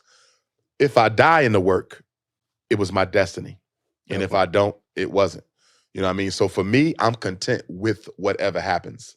But my comfort and peace of mind comes from knowing that this is the destiny I negotiated with God in heaven before I incarnated. So it don't really bother me. So let me ask you this question, right? Just to go back to the dating outside your race. You once said that dating interracially is a form of self-hatred. Absolutely. Why do you believe that? Absolutely. Because why do you want to stare in the face of a member of the people who have committed the greatest human atrocities against your people? These are the people. Is that only specifically to white people, or do you mean if they date an Asian woman or Indian woman? Is that still the same? Well, I got two answers. If we're dealing with white people, right? Why would you want one of them after what they've done to us and continue to do? Because your white girlfriend's still a racist. She still doesn't value black life. You understand? That white man Serena Williams is married to, he don't value black life. You understand? That white woman that took $1 billion from Tiger Woods. She don't value black life, right?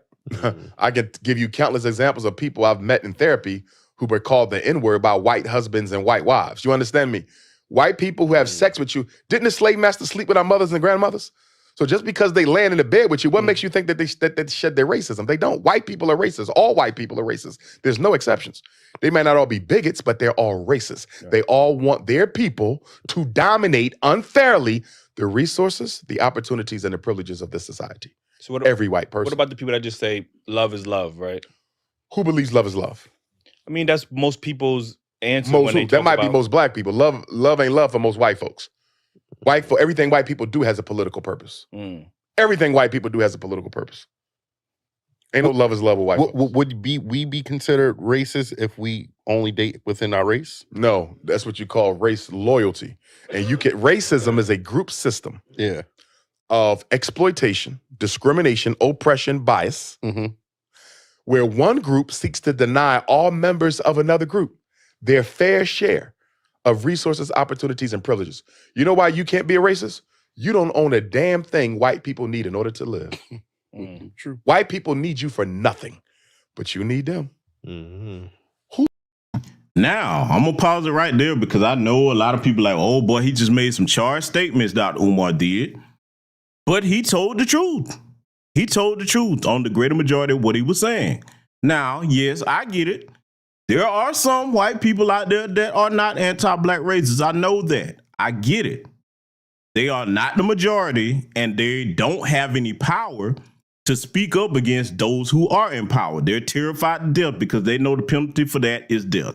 Okay? Starting from John Brown on forward, if we want to just go at it from a historical context and just on up to the day. But see, the other thing I got to deal with that he said when it comes to the love is love statement. Let me tell y'all something, man. I've been around certain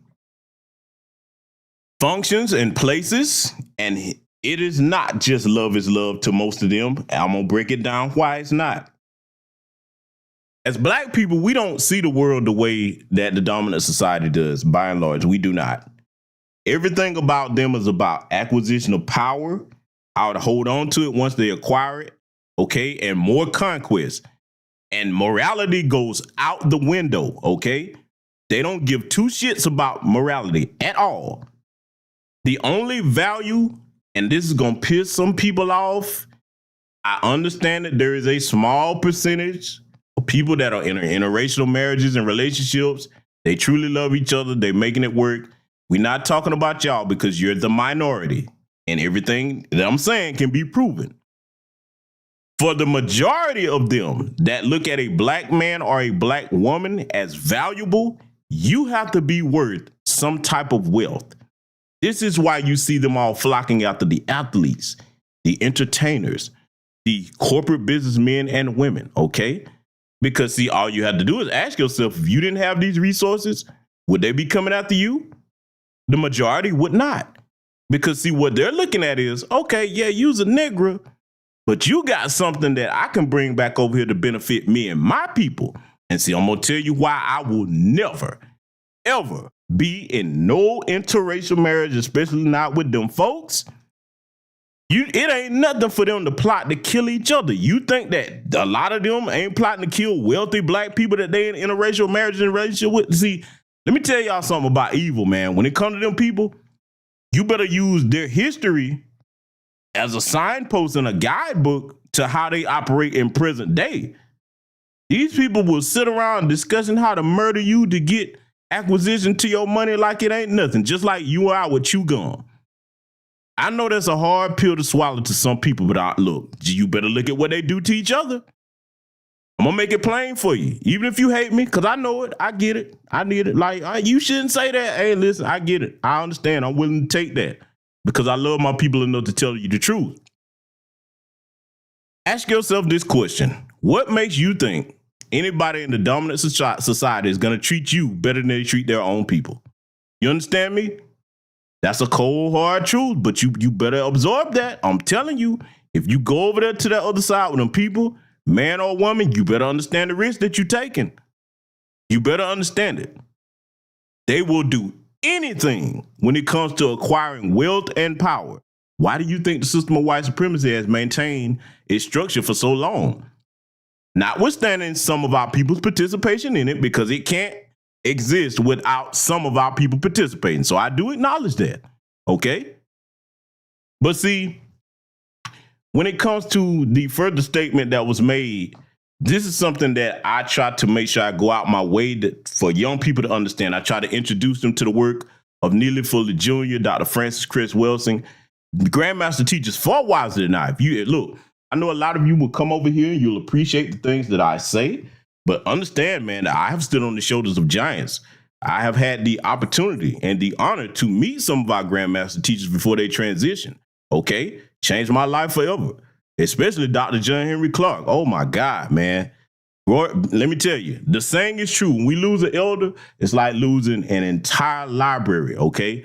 Fortunately for us, a lot of their bodies of work have been left behind, and we keep their names alive in memory and trying to introduce their work to others because we know what a benefit it was to us. So when the young people make statements about, do you think we would be racist? Umar did a good job in correcting him from the very simple practical standpoint, but we must take it even further. You do not have a global comparative system where black people can oppress white people with impunity. You have to put it in the entire world context, okay? Because what Umar told him was right, and I'm glad he said it that way, okay? They don't need us to live, okay, as far as like provision of things, okay? Now, just because they don't need us, does that stop them from taking advantage of us? Because these people, we know what the history, the dominant society, don't know what it's like to do a day of work without using black people in some way, shape, form, or fashion around the world. There's only one place that they will not go to attempt to subjugate and conquer, and we all know what that place is, North Sentinel Island. I'm telling you. Those brothers and sisters over there got it right. Yes, that I wish the entire continent of Africa would have had that mindset, and the Caribbean. Yeah, I mean, look, I'm just going to say it for what it is. The white supremacists, when they got started doing their conquering, if our people back then really understood what they were going to be and were on code, they would be like, we got to contain you to Europe. You stay over here. You can't come over here with that uncivilized behavior. Look, if all these different nations where they went around the world conquering, this is what I would like to see, but I know this is just not going to happen. I would like to see all them nations where they went around conquering saying, okay, this is the last time you doing this. This global white supremacy thing you got going on, that ends tomorrow. You over. You stay over here and don't come to our nations. You stay your uncivilized asses over here.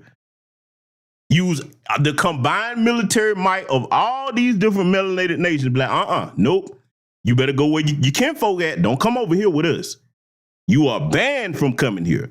That's what I would like to see happen. But hey, look, what I like to see happen, man, if it was implemented, like I said, that system would be gone overnight. So yeah, I'm glad that he did correct the young brother when it comes to, trying to say, can black people be racist? We cannot be racist. Okay. And then when they try to use that goofy term, you a black supremacist. No, because there cannot be two supremes. See, think about it. Common sense with that before we get back to this. When they start talking about, well, y'all practicing black supremacy. Oh, really? Well, if we had an equal supremacy to you, then you would fear doing anything to us. Think about it. Would you ever, if we were black supremacists, like they like to say, do you think that most of white America would have pulled what they did with George Floyd, Breonna Taylor, Tamir Rice, so on and so forth? So see, it's too silly to even entertain because that's just projection. But see, unfortunately, a lot of the untrained younger ones in our society, they will hear some of that garbage and actually take it to heart without applying practical thought, like what I just said there. So this is why I try to do what I do and make it as simple as possible so that even a beginner can pick up this content, hear what I'm saying, go do some research and get an understanding of things. Because see, trust me, if I wanted to, man, I could come over here and do a broadcast. Y'all be like, who is this? Why he using all them $20 words? What is he talking about? You know what I'm saying? Y'all be like, hey, brothers, look, I'll come back when you start talking regularly. You know what I'm saying? I could really get on your nerves with that if I wanted to. But see, I would not be a very effective communicator because the best way to educate is just make it simple. Make it simple where anybody can pick it up and run with it. You see what I'm saying? That's my philosophy. Everybody do it their own way, but that's just mine. Let's let it continue. Whose schools our kids go to? Theirs. True. Our money in whose banks? Theirs. Who's building the houses we need to rent and buy? Them. Who's shipping our stuff around the world that we need to order to live? Them. You follow me? Mm. They don't need us for shit. We need them for everything. We are as dependent on white people today as we was when slavery ended 157 years ago. Mm. So, in my opinion, if you talk to an integrationist, and say, how far have we come since slavery? Oh, we've come very far. We got a black president. Now we got a black vice president. We got a black Supreme Court justice. We got about 10 black billionaires. We got about 100 black millionaires. Ain't shit changing. Because their definition of progress is based exclusively on superficial assets. Are you following me? Mm-hmm. Now that's the integrationist. Now you come to me, the nationalist, the Pan-African nationalist. How much progress have we made since slavery? Zero. But Dr. Umar, how can you say that? Black people got master's degrees, doctorate degrees, houses in white neighborhoods. We own our own businesses. We got millionaires. We got tech companies. Here's my question. To what extent are we now in a better position to protect and dictate the lives of our children today than we was when slavery ended? Let me ask it another way. When slavery ended, we owned 1/2% of all the wealth in America. Guess how much we own now? The same. 1/2 of 1% of all the wealth in America. What the fuck has changed? Nothing at all but the appearance of things. Right. The only thing they did when they ended slavery is change the way it looked. They traded in slavery.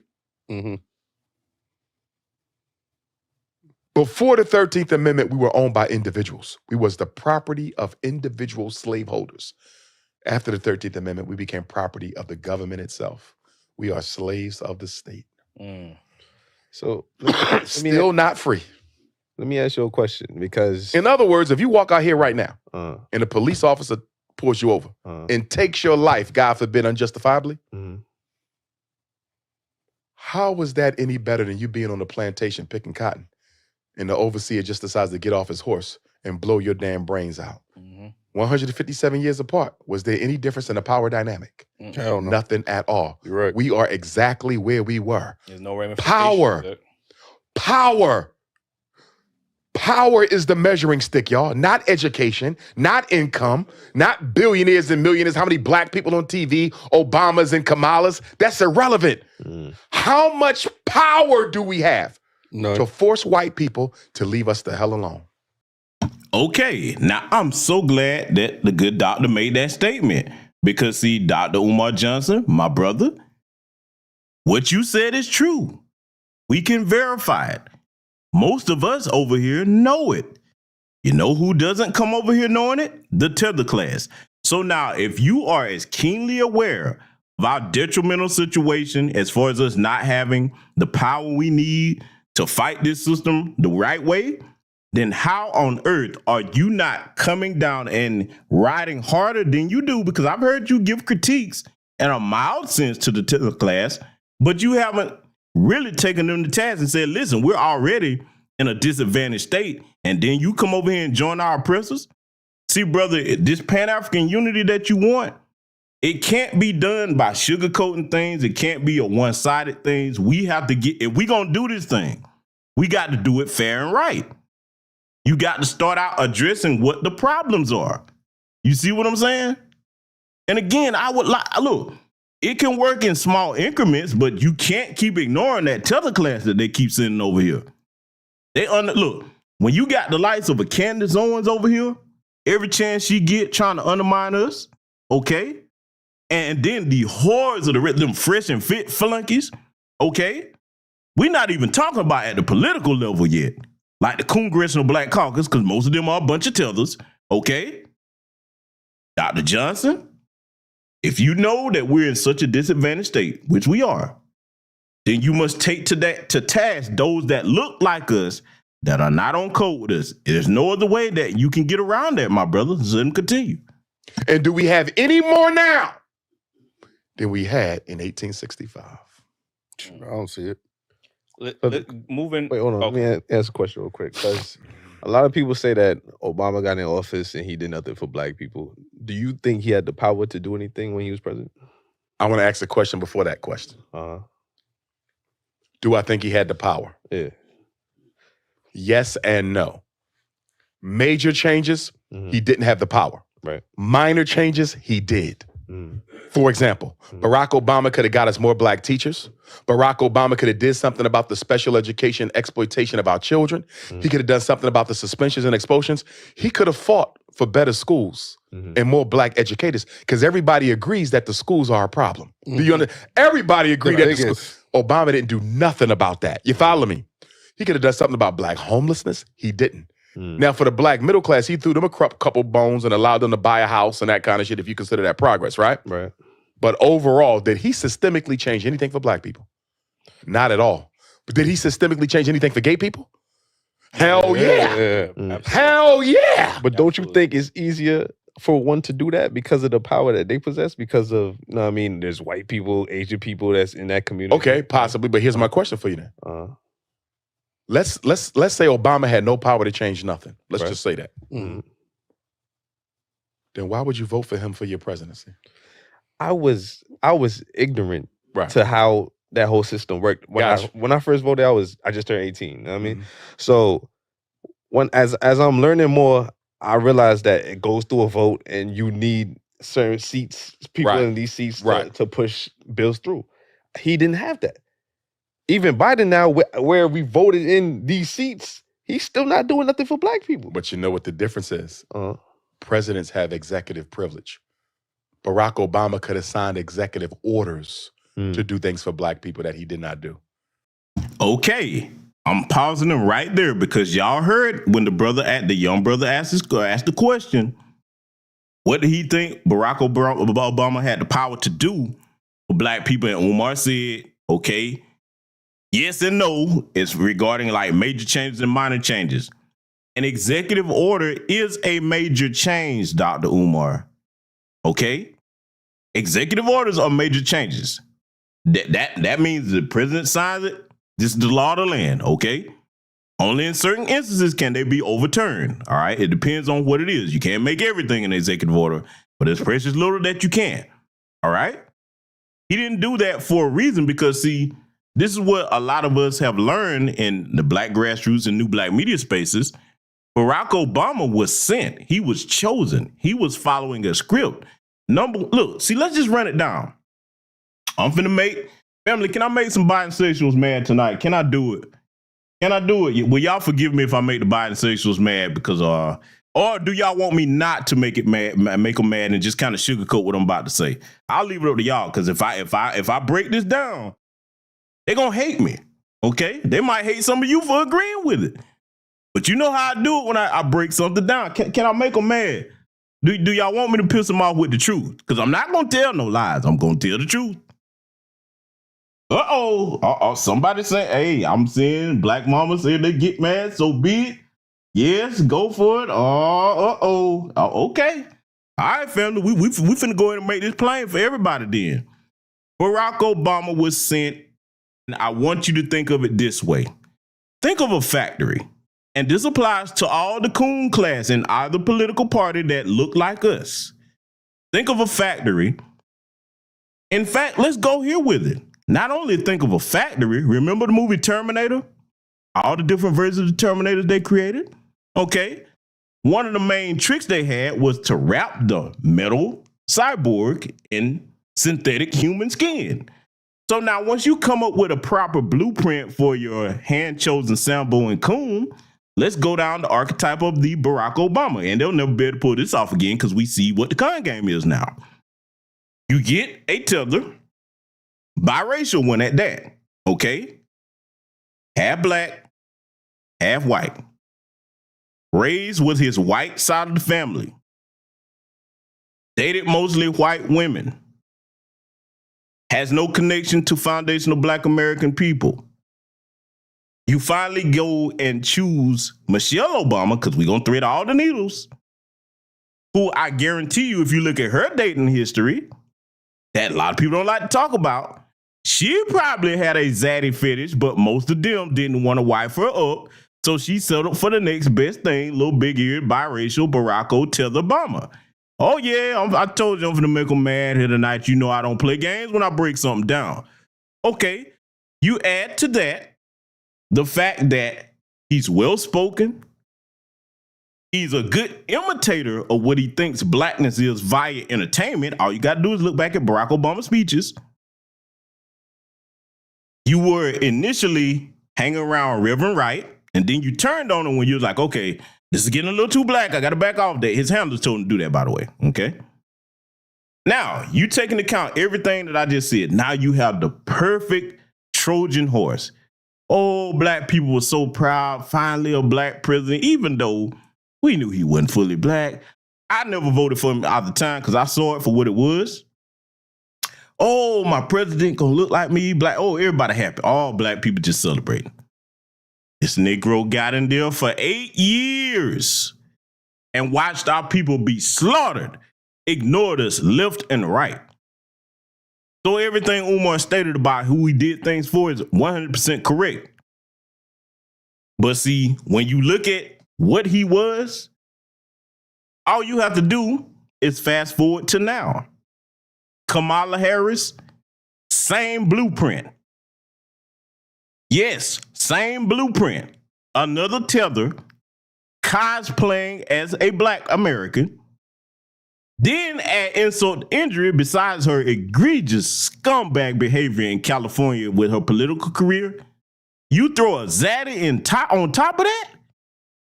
Oh yeah, I'm going there. Because a lot of people, why did that matter about her? Yes, it do. It do matter. Because every woman in this chat room understands that if you get with your husband, you're going to adopt some of his ideology and his mindset.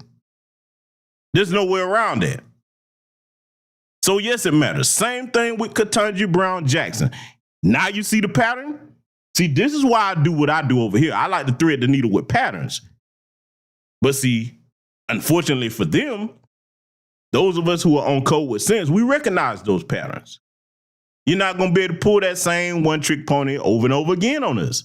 It's not going to keep working for those of us with sense. Okay? And to their dismay, a lot of the diehard Democrats and bisexuals, some of them are having to concede and admit that we were right with what we told them about the Democratic Party. They're coming around. Some say they're going to protest vote. You know how I feel about that? If you're not going to get something for it, bad idea. But hey, some people disagree. Or you sit it out, which is the smartest option, and make them come to the table and negotiate properly with our agenda, okay? So yeah, there's a blueprint right there. But I'm going to let the good doctor continue because this is going to get very interesting here in a second.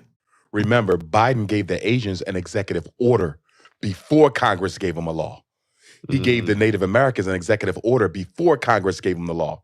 You follow what I'm saying? Donald Trump gave the Hispanics, the Latinos, an executive order before. You understand? Obama could have used the power of his pen. And here's my one thing against Barack Obama. My one thing. You're right. I'm not going to slight him for not changing anything. I'm going to slight him for not even trying. Do you see the difference? Definitely. Yeah, you the president of student government at college. You didn't get nothing done. But guess what, brother? I salute you because I saw you fight for me. You feel me? You didn't get nothing done, but I saw you fight for me. Every time I turn on the television, Barack Obama talking about homosexuals like they the only people in the country. That's all he talked about. Middle-class white people, homosexuals, women, and immigrants. That's all he cared about. Black people got no attention from him, but that's why the white man put him in there. When Obama was running for office, I'm one of the only scholars of public stature that said when he's done, we're going to be worse off than we was before he got in there. You go to I did a lecture at Black and Nobel bookstore in Philadelphia. It's on YouTube. Go watch it. People still watching now. They say, Dr. Umar, everything you said in the Obama, and this is why he was running, everything you said about him, it has all come to pass. Why? I'm not no genius, but what I do know is every time we get elected officials, the condition of black people gets worse. It never gets better. Rarely do we do better when somebody black gets elected. You don't think he was personally hand-selected, especially after the whole Bush situation? Yeah. They selected Barack Obama to make make the black community in America safe for homosexuality, and they needed him internationally win back Africa's support because America needs Africa's resources. So he was a stooge and a puppet. He knows it, but he did it willingly. You know, I'm sure he has trouble sleeping at night sometimes. You know what I'm saying? But my point, again, if he has no power, And if you claim your vote, see, both things can't be true. Either your vote is important, or Obama should have never been elected because he ain't got the power to do nothing. You see that? You can't have a vote. You can't say my vote means everything to me, but I'm going to use it on a man who can't do anything for me. It can't be both ways. I'm going to be honest with you. And I don't blame Barack Obama. To his credit, he never said he would do nothing for black people. Do you understand me? Face value. When Jesse Jackson ran for president, 84, 88, he said he would do something for black people. When Al Sharpton ran, he said he would do something for black people. When Barack Obama ran, he made sure he didn't mention black people. Even in his presidential address, he wouldn't even mention Dr. King by name. He just said a preacher from Georgia. He wouldn't even say his name. So now, everything that Umar is saying, he's on point with the exception of talking about that damn weasel, Barack Obama, as I call him, can't sleep. Oh, he sleeps just fine. Because see, in Barack Obama's mind, he thinks he's a little dark-skinned white man. He thinks he's a white man with a tan. That man don't identify with nothing black. And I've told y'all before, too, the reason why I brought up Michelle Obama, I'm going to say it again.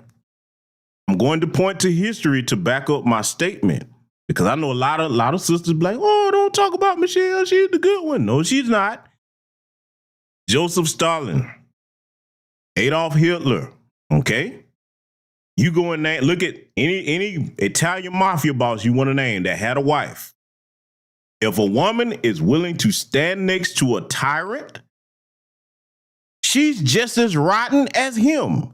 So now when it comes to Michelle Obama, if you've never sat down and talked with her in a room, how do you not know? Because she has to believe the same thing that her husband believes or she wouldn't be with him. Do you really think? See, I want to thread this needle with that because I want people to understand what they do and why this matters, that you recognize all the threats. Do you really think that they could be in a marriage that long if they didn't have the same ideology and mindset? Because see, now you saw that interview that she did with Dwayne Wade's son, because I'm going to call him what he is. She's showing you where her mindset is. Black people don't support that type of sexual confusion and degeneracy. You really think she's different from Barack for those that think so? Yeah. So you know I like to make it plain over here. So now, dealing with what Umar was saying, talking about Barack Obama, he don't hold him responsible. No. When you willingly participate with our oppressors, you will be held accountable for that. This is why he's a pariah in black society now. He can't show his face around those of us with sense. Because we're going to call him out every chance we get on them 8 years that you did nothing for our people. You even enforce laws that help harm our people. Them blue alert laws, anybody? Don't get me started on the 1033 program. If you don't know what that is, look up the 1033 program. Cliff notes. Well, be careful what I'm saying, because boy, they get sensitive when I start talking about this type of stuff due to my background. The 1033 program is basically them taking surplus military equipment and repurposing it for civilian police use. All them tanks they roll out when they see black people with signs protesting, thank your buddy Big Ear Barack Obama for that. All these different types of military assault weapons that the police are using, thank your buddy Barack Obama for that. And see, I'm going to thread the needle with this before I let this continue. Be wary. Anytime you see them popping up talking about the first black this or the first black that, even if it's you, let me tell you why a black person with sense is cautious. When they pick a first black, here's what white people in both political parties see the first black as. The first black is, okay, hey, put the first black in power here, because neither one of us that's white wants to be responsible for the things that we're going to push through the first black, particularly those that harm the first black's own people. So that way, when you have a Lori Lightfoot, a Keisha Lance Bottoms, a Mayor Brandon Johnson, a Mayor Eric Adams, everything egregious that they do, right on down to police chief positions, everything that's egregious that's done to harm, they're like, hey, see, you guys voted for him. You see what I'm saying? This is how that works. So you better be careful with that first black crowd. All right? But hey, I'm gonna let the good doctor continue because we got a lot more to critique. I'm gonna stay as far away from black issues as possible. So to his credit, he didn't lie to us. We projected onto him this messianic complex that's failed us. Because guess what? You know what? Do you think Joe Biden would have ignored black people if we didn't let Obama do it for 8 years? Do you think Donald Trump would have ignored black people if we didn't let Obama do it for 4 years, for 8 years? You will never get another president's attention anymore. Because the whole world watched Black America catch hell and give Barack Obama a pass for 8 years. The worst thing we could have ever done was publicly say it was okay. How do we bring for him value to not do nothing and just be black? How do we bring value back into our vote? Yeah, You have to organize it along racial lines. I thought it was disrespectful. Get out the Democratic Party. When Joe Biden, when he was asked by Charlemagne, Yeah. why should black people vote for you? And he's just like, well, if you don't vote for me, you're not black. Like that wasn't an answer. He just was like, yo. It was disrespectful, but you know why? And he didn't get no flack from it. He didn't. But you know why he was comfortable enough to say that? Because the Democratic Party has owned the black vote since 1933. That's correct. This is 2023. So in another 9 years, we would have voted Democrat for a century. What have the Democrats done so great that we owe them our vote for 100 years, brothers? 100 years. 100 years. That's a great question. You see that? Get out to your question. Get out the Democratic Party. Get out the Republican Party. Black people need to become independents, and we need to run and finance our own independent candidates. So when you become mayor of New York, when you become governor of New York, when you become a city council or state rep, you're going to do whatever the black community tells you to do because you don't owe nobody nothing. You didn't take no money from the Rockefellers. You ain't take no money from Chase Manhattan. See that? You ain't take no money from Morgan Stanley. You ain't take no money from Walmart. You ain't take no money from Hyundai. You ain't take the money from McDonald's. You are a free candidate. The problem with our elected officials is 99% of them show up in office already enslaved by the dollar of another man. I'm so glad he said that because, see, Dr. Clark Anderson broke that down with Powernomics, what we're supposed to be doing. Unfortunately, some of our people are too hard-headed to listen to reason, but those of us that are on code get it. And family, I'm going to put another tool in the chat room that's going to help you find out who owns these bootlicking politicians. Oh, yes, I am. Because, see, I want my people to be well armed with knowledge that you can use. So when they come knocking on your door, I'm going to show you something. I want you to go to this site. I'm going to put this in the chat room 3 times. Put it in here 3 times. I want you to go to this site that I'm putting in. And whatever your favorite bootlick is in your state, well, I won't say favorite, or most degenerate backstabbing bootlick is, you go on that site and type in their name. That allows you to see which corporations own their treacherous asses. Oh, yes. Oh, yes. See, in conjunction with a lot of the information that I put in the chat, the state-by-state cost of illegal immigration in all 50 states, foreignassistance.gov. You know what? Let me go ahead and put that one in there. Let me go ahead and put that one in there. Well, yeah, let me put foreignassistance.gov in there.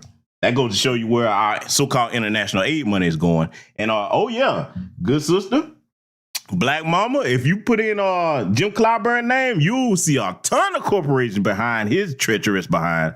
Oh, yeah, it's all listed on there.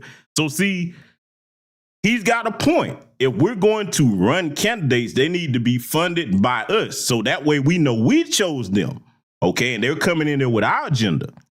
When these corporations get their pockets and sink their hooks into their pockets, okay, they own them. This is why Jim Clyburn will never do anything for black people. Never, okay? He is a well-paid Sambo. And I mean, a lot of his cricket business dealings, that would be a whole nother broadcast to go into. Things going on with his daughter. I mean, man, listen, I would be here all night running through that. But see, those links that I put in that chat, I want y'all to use that to the best of your ability because, see, when you go on those sites, you can print this stuff out. If they come to you, be like, okay, you want my vote? Okay, got something for you. Explain this. Yeah, explain this. These corporations that you got this money from, explain this right here too. Explain where all this money is going over here for foreign assistance when we need reparations here and you telling us what we can't get. Explain why I'm seeing illegal aliens come over here and get access to all this funding, but you can't give nothing to black people. See, when you start hitting them in the face with numbers and practicality, when they're talking about getting your vote, I'm going to tell you right now, voting is a business transaction, and all of us need to be political mercenaries, meaning we go with the highest bidder that's going to do something to empower our people. You ain't got nothing on the table? Have a nice day. Meeting adjourned. Nothing else to talk about. When we get serious with them like that in either party, then they will have to respect us because they're not going to get something for nothing no more. I'm going to tell you right now, that era of prom night politics, that's got to be over. For those of us on code, we get that, okay? Some of the Biden social class, they get it now because, see, listen. Basically what they are, they're pretty much, and look, I'm not going to be vulgar, but I got to say it. Basically what they are, they're the pretty chick that, got promised all kinds of stuff. If the guy was going to go out with you on prom night and then he tapped that thing and, hey, I don't know you no more. That's pretty much what the Democratic Party did for everybody that voted for him. Yeah, I got to make it burn. That's what they did to you. Because see, if I'm wrong, prove me wrong. Show me the specific policy, just one, that Jim Crow Joe has put in place for black people. Show me just one. Not something that benefits everybody, infrastructure, this, that, the third. No, one specific policy in comparison to all the other groups that got Asian hate crime bills. Okay, everybody got something. You can't show me nothing on par with the LGBTQ community. Okay, you can't show me anything. You damn sure can't show me nothing on par with all this money they tossing at these illegal aliens. Oh, you know what? Fact of business, I'm going to put that back in because I want y'all to have access to that. Some people probably didn't see that link. But yeah, numbers, ladies and gentlemen. When you confront these people, start with hard math. You let them know that I'm not somebody that you're going to play with. If you're going to discuss voting, you talking business. If you're not talking business, I don't want to hear nothing you got to say. That's it. Let's let it continue. So how can... We up there celebrating. Oh, he's the new mayor of New York City, like the guy y'all got now? Ain't he a former police officer? Yeah. What we vote for him for? He's a damn cop. No disrespect to him. He might be a nice guy. But you fraternal order of police? His color is blue. So thank you. So what we vote for him for? Because black people love to be oppressed. How can an independent party win them? Because if... You don't need to win. In fact, you don't even need the party. You just need an independent political union. In other words, let's say we're a numerical minority, right? Right. We could run an independent. We never gonna win because whites got more votes than us and Latinos now got more votes than us, right? Yeah. We don't have to win. We're gonna leverage our votes. We're gonna have a political town hall meeting with all the major candidates, Republican Party, Democratic Party, Libertarian, Green Party, right? Mm. You say, hey, this is New York City. We got 4 million black votes. And we putting them all in one place. We are not splitting. Do not divide the black vote. Put it together. Mm-hmm. We're gonna ask y'all some questions. After y'all leave, we're gonna talk about y'all behind y'all back. We're gonna have a big community town hall debate. But when we walk out of here, we agree that majority rules. Right. And whichever one of y'all we vote for, that's who's gonna get the votes. And if you do not deliver on what you promised, very next election, you're gone. They're gonna have to deliver. Can they survive without your 4 million votes? Hell no. Hell no. Now, I actually like what he's saying here, but I'm gonna add something to it. See, the good thing about studying past behavior, it gives you proper strategy how to operate in the present. Not only do you not vote for them the next go around, you're not going to do what you said you was going to do? And I would love to see Chicago get this started with that bastard Brandon Johnson over there. I was trying to keep my language clean, but that pisses me off. I hate to see our brothers and sisters going through that. And anywhere in the country, good people in Chicago, okay? Start recalling their asses. Be like, oh no, it ain't gonna take till next turn. You coming out of here right now. You got to go now. Wherever because I know you can't do it everywhere, but wherever they have recall, after you've given them ample time and they start talking about everybody except for black people, okay, I got something for you. I'm gonna show you better than I can tell you. I'm not going, hey, what you doing? Oh, don't worry about it, player. You finna find out in a minute. And again, the reason I'm putting them links in the chat, when you start looking at numbers, because see, let me go here. I've said this many times too when it comes to the voting process. If you want work for free, then don't you vote for free. Everybody else getting things. You got people that don't vote and are getting things. These damn illegal aliens. So when you start looking at them numbers, think about it like your job. Think about it. For those of you that are out there in the workforce, the different professions that you in, especially if you working hard, doing blue collar work, whatever, if they come to you at the end of your work week or work cycle, and the next thing you know, you're looking at your check, you're like, whoa, wait. This ain't adding up. You're going to have to do something about where the rest of these dollars at. You know you wouldn't be trying to hear that. What's different about the political process? Whatever they come out their mouth with, talk about they're going to do, and then on top of that, you tell them what they're going to do. They want to be elected officials that are paid by our tax dollars. I have an agenda for you. You going to add this to it. And if you don't, cool. You don't get my vote. And if I give it to you, you think you're going to renege, okay, it's recall time, wherever you're able to do it. That's how we got to start strong on them and then when it comes to that. And all else, you still have another option. Sit it out. Sit it out. So, yeah, he talking like he got some sense on that part, but hey, let's let it continue. That's why they say save us for the end and start Absolutely. stupid shit to make us Listen, happy. here's what y'all need to understand. Nobody wants an organized black vote. Let me say that again. No black governor candidate wants an organized black vote. No black U.S. Senate candidate, no black U.S. rep, no state rep, state senator, city council. Nobody, black or white, in politics wants an organized black vote. You want to know why? Because you now got the power to hold them accountable.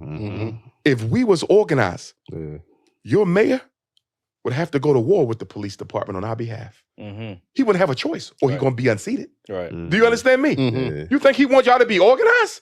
These handkerchief head-ass black politicians who don't fight for us in these governmental systems, do you really think they want your vote to be organized? You will make them turn their slave master into an enemy. Do you think that's why they give women and trans people so much leverage when it comes to like separating them from an actual like black man or the black family? Yes. I do think they want the black female vote because she's the biggest constituency in our community, right? Brothers don't vote, brothers in jail, brothers know the vote ain't gonna mean shit until we organize it. So yes, they would rather have a black female vote than a black community vote, hands down. Because now, there's a lot of truth to what he just said. A lot of people are ham-handed when it comes to addressing that issue about the sisters in our community that do vote mostly Democrat. I'm more analytical and strategic than that. And see, here's what I propose, just what I've been doing here tonight. Yes, our women can be headstrong and stubborn. You heard Tiffany Cross. Black men just need to get in line behind black women and vote. Okay, here's how you handle that. Ladies and gentlemen, okay, especially the brothers. Instead of berating people, badgering them, because you ain't finna win no argument with no sister, okay? That look, futile, any woman, you ain't got no business arguing. Instead of arguing, here's what you do. All this information that I presented over here in these links in the chat, you get your numbers and facts together and say, look, sister, I understand you feel strongly about voting for the Democrats, but let's go over some hard numbers. Take your feelings out of it for a minute. You see they're not doing nothing for us. Nowhere around that. You start with common sense. Now, are you going to be able to reach all of them? No. But most sisters, they understand when it comes to math and the bottom line, okay? Sisters about their paper. So you put the political aspect, attach it to the hard numbers and say, look, this is what they did for this group, this group, this group. You see what's going on in our community. They ain't giving us not one dime. Do you really want to be a part of continuing that just because they throw you a program here, a program there? See, what we have to start mastering, and again, I know we're not going to reach all of them. I don't expect that. But we have to start mastering our presentation of these issues by knowing the facts with the numbers and saying, look, sister, if you want to be in control of something, where you ain't having to go to them for a program, it's better for us to own things. Ownership of black businesses, institutions, things we own, operate, and control. Okay? When you present those numbers to some sister like that, because I've done it myself. But see, it's all about how you say it. You can't go in there trying to disrespect people and all. That's not going to work. I know when to put that to the side and discuss business. Okay? You show these sisters these numbers, man, and they're like, okay, brother, I got it. Let me look at your information. And I had plenty come back and say, you know what? Damn, I didn't think about it like that. See, it all starts with the math. Why do you always think that we always tell you all the cliche saying? Follow the what? Follow the money. You have every right to pocket watch in this instance because it's our money, yours and mine. You are a tax-paying United States citizen. You have every right to pocket watch when it comes to what these goofy sellout politicians do or don't do. with our money. Damn sure when it comes to the reparations. How you gonna tell me you ain't got it? Yes, you do. The few things I put in the chat tonight show you, yes, you do have it. So see, when you get those kinds of sisters on board to looking at the math together, see, this is what I would like to see nationwide. When we meet, when we start discussing anything about politics, outside of them folks, we need to be looking at numbers. Like, okay, whatever district or state or wherever you at, start pulling them numbers. Get the facts. Start with the math and be like, okay, they did all this for these other people. How this benefit us? It don't? Okay, how dare you come ask for my vote? Or when you do, hey, come here, player. Candidate Johnson XYZ, come here, let me holler at you. I need you to, we're going to need to fix this because, see, you can't get my vote if it's going to be more of this. So what I'm going to need from you before you get my vote, I need good faith policy enacted before you get it. See, the price has gone up. We can't do that, put you in office, and then we'll see if you do right. Oh, no.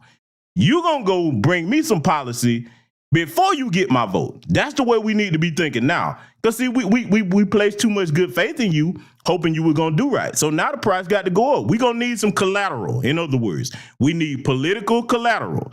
You got to bring me some policy to give me a reason to vote for you. Then we'll talk after that. And then year after year, it's the same thing. Hey, can we count on you to vote? It depends on what you're willing to do for me this year. But we did this last year, I know, but what have you done for me lately? Shout out to the Janet Jackson, okay, one of the greatest entertainers of all time. We got to get in whatever you done for me lately mode, okay? Yeah, we got to get on some diva shit with these motherfuckers. Yeah, oh yes. I did this last year, cool, that was last year. Hey, I need a brand new policy, baby, come on. You got to give it to me, I need it, feed it. That's what we got to think when it comes to these people, okay? So yeah. I like what he's talking about, but that's what I would add to it. Let's let him continue. Black women vote more than black men. That's a fact. And that's why we need our sisters to come back into the fold and say, you know what? We're not voting as women. We voting as black people. And we voting with our men. Do you know how powerful that would be? Right. If black men and black women stop the dumb shit on social media and say, we're going to fight because we got a common enemy, white supremacy. And we're going to put our votes behind a candidate who offers to do the most for us. That would be revolutionary. Definitely. So speaking of that, I've seen a video of yours where you said that feminism has conditioned black women to view black men as the enemy. It has. Feminism was financed by the CIA. Gloria, what was her name? Gloria Steinem, I think she was. Right, yeah. Mother of modern feminism, because traditional feminism goes back to the 1800s, right? With Susan B. Anthony and those white supremacists. But Gloria Steinem was a CIA agent. They financed her. Her first feminist magazine they paid for. The CIA brought feminism into the white household to get the woman out the house and into the black household to turn the black woman against the black man. To scapegoat us for problems caused for her by white supremacy.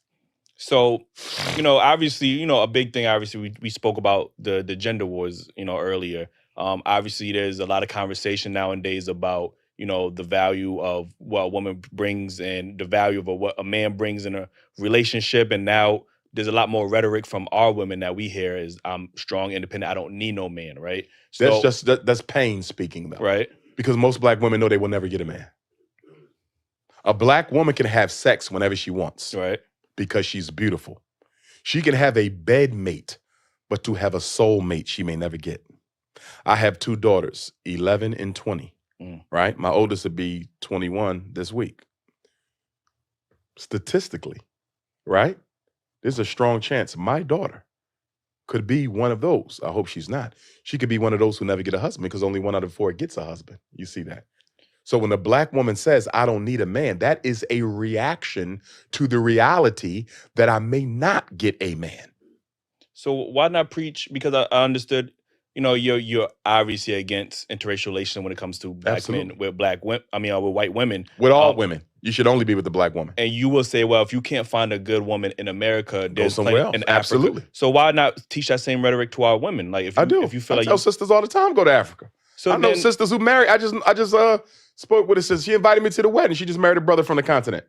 So, but instead of saying they will never get married, I'll take sisters to Africa who married brothers they met in Africa. Right. So yeah, I think there's obviously plenty of black men, yes, black women So and what I instead of also saying that tell they'll black never women, get if you're going to married- go get you an African man from the continent, Right. you're going to have to understand that the way in which you talk to black men in America will not be tolerated over there. Why the It fuck is is a it tolerated? But it's not here? tolerated here. That's what we're trying to tell them. Well, All right. Yeah. Now is where I'm going to have to take him to task. And yes, starters of the Most High. Slow down, my brother. We finna get there. We gonna start with that fact of business. Dr. Umar Johnson, my good brother, I respect what you do. Okay. I want you to be successful. But one of the things that gets people caught up with this brother, because he's a very dynamic speaker, very intelligent man, eloquent speaker. When you have those capabilities, that shields you from a certain type of individual that does not look at the practicality of what you're saying and see if you're leading by example. When you talk about black families and marriage, my brother, I got to say this. You yourself, at least to our knowledge, unless he comes out and says otherwise, you have not been married. You have 2 baby mothers. One of the things that I will give credit where credit is due, this is going to shock some of y'all, but I tell the truth over here.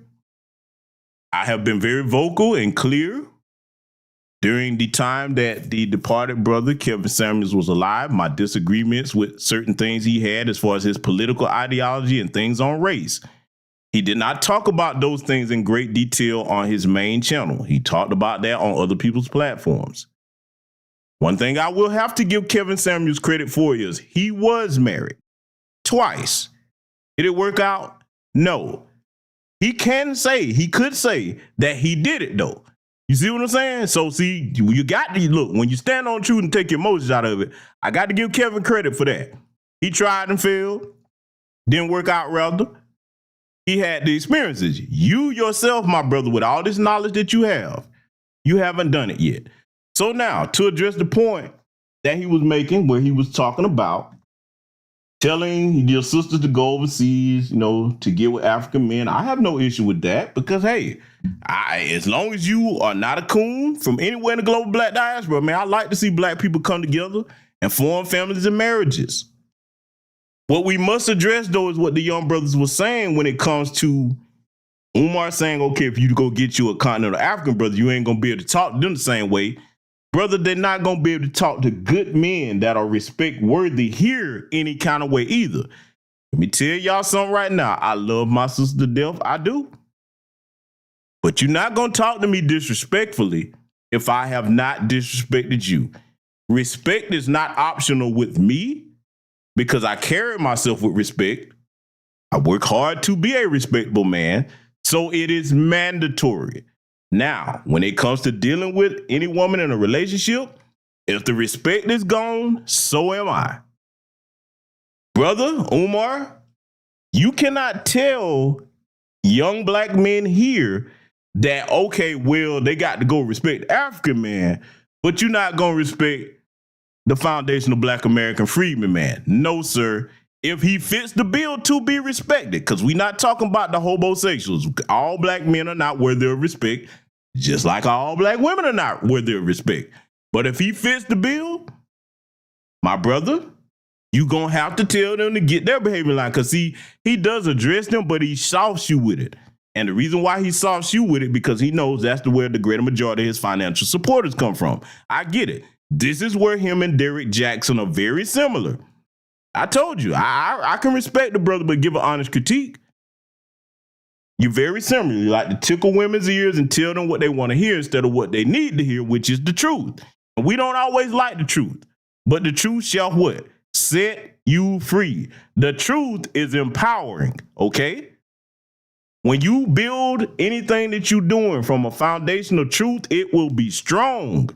When you build anything that you're trying to do from a foundation of deception, it will be weak. It will not stand. This is one of the issues that Dr. Umar has, but he's got a lot more to say, and we're going to get deep on this, family. I told you, I'm going to make everybody mad tomorrow, boy. Oh, my God, he said this. Yes, I've got to say it, because see, a lot of other people tap dance around a lot of what I'm going to critique here. Let's let him continue. Over here, I want to say this to us, though, because we try to act like the way sisters treat us doesn't have a history that we are not at least partly responsible for. Let's be honest. The black woman has had to hold down the black house by herself, although imperfectly. She's had to do it by herself since the mass incarceration of black males began in the 1970s. You understand me? Most of our children are raised by a single mother right now. And it has been that way for about 50 years. So when a sister says, I don't need a man, because she couldn't find one strong enough to hold her down. Or when you meet a woman and you say, sister, I'm strong enough to be your man. You ain't got to work or you ain't got to pay the bills or whatever. Pull back. I got you. And she can't do it because all the other men before you who disappointed her. So what I'm saying is, black men, we got to be patient with our women because we created that personality. Oh, there he goes with that talking French again. Oh, I got to take him to task. Dr. Johnson, brother, I'm going to work backwards.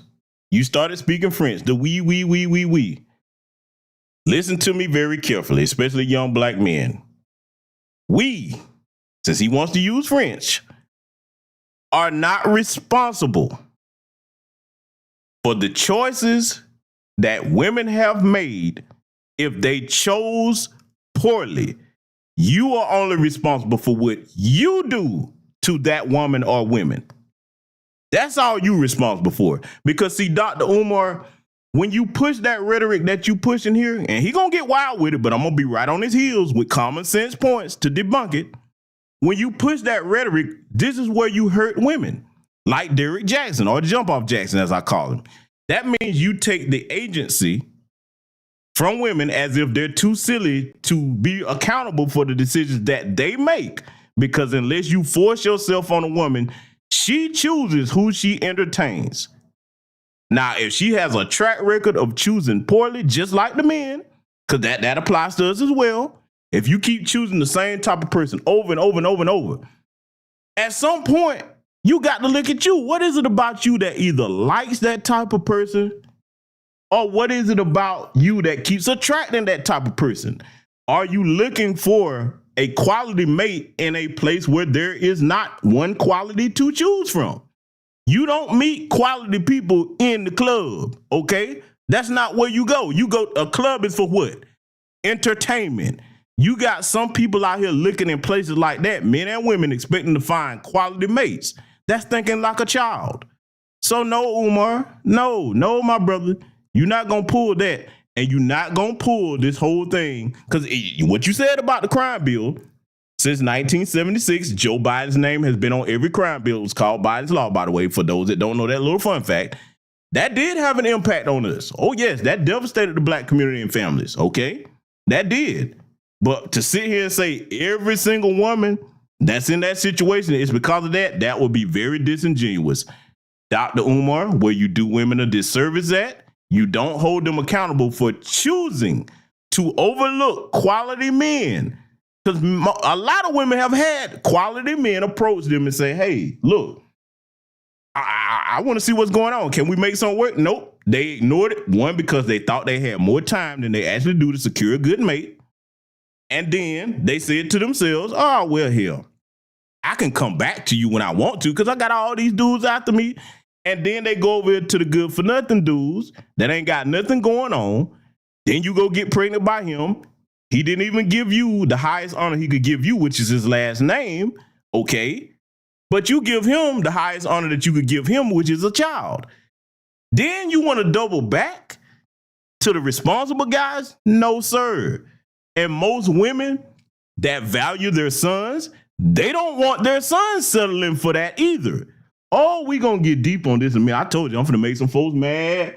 Some people finna unsubscribe. They gonna shut this down. They'll be like, I'm not ever coming back over here. So be it, because I got to tell you the truth over here. Lying does nothing. Lying by omission is harmful. Sugarcoating things is harmful. A lot of this rhetoric that he's saying, I get why you're saying it, brother. You need all your female financial supporters to stay with you. But if you really care about them, you must tell them the truth. Just like I would have to tell men the truth about the silly things that some of us do. I called it down the middle over here, but hey, I'm gonna let him get back to it, cause see, I'm not done with it yet, and I'm gonna have some proof to back up the things I'm saying. Created that, and then we want to act like we didn't play a role. We have to be held accountable for their poor selection. No, you have to be held accountable. No, you have to be held accountable because they have a poor selection. See, what you're saying, you're selecting a poor mate. And what I'm saying is they don't have much to select one, so of course she's going to end up with a poor mate. And why is she going to end up with a poor mate? Because we as black men are not raising black boys to be the men that our women need. We are not. They out there killing themselves right now. What we doing about it? Unemployed black males, what we doing about it? Pants sagging, weed smoking, what we doing about it? Black men are not raising black boys to be the men our community needs. That is 100% our fault. What I'm saying is she got a right to be angry with us. She got a right to be angry with us. We have not been on our job as black men. If the men are... Oh, I got to stop him before he get all down this road because we going, because y'all finna see he finna get outrageous in a minute. Dr. Umar, you're wrong, and I'm finna tell you why you're wrong. The so-called black boys that are not quality to get with these women, you have to look at what type of households they come from. Now, common sense. Men in this day and age in America, unless they are forced upon by somebody, and you know how I feel about any bastard that would do that to a woman. Outside of that, they control who they get pregnant by, and if keyword, if they give birth to that child. As men, we control marriage and relationships. So we got that common sense out the way. The greater majority of these households where these problem kids are coming from, they are not two-parent households. And no, most of our women are not women that were married and then their husband died or whatever. They're choosing to be in those situations by choosing men that are not saying, okay, hey, before I get you pregnant, let me give you my last name and start a family with you. That's the responsible way to do it. So now, you can have all the sex you want. You grown. Not saying that. I'm not finna sit up here and tell you got to live some type of monotheistic lifestyle or whatever, like you in a monastery or a monk or something. But what you do is, if you're not ready to be a father, if you're not ready to be a mother, there's too many different forms of contraception out here. Condoms, women got a whole smorgasbord of things they can use to keep from getting pregnant. Don't bring no kids into it until you're ready to do so. On either end of the equation. So you're going to stop this weed thing about the responsible brothers out here that's not running around just throwing seed left and right in anything and not being there to raise kids. That is not our responsibility. No, it is not. No, it is not. Oh, I'm going to finish taking it to task. I'm going to let him keep rolling here because, boy, he about to get outrageous with it. But see, it takes somebody with some common sense that's able to challenge him on these things. Because he's talking about, well, what are we doing about all these problems and the black boys, this, that, the third? First of all, Umar, you can't get around this. Whoever those women choose to have them babies by, that's their father's responsibility. That's whose responsibility that is, Umar. And you know that, too.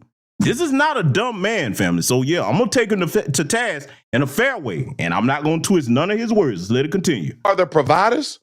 What have we been providing for our community? I'm not speaking you individually. Yes. Because you may be a damn good father. You may be a damn good father. You may be a damn good father. But guess what?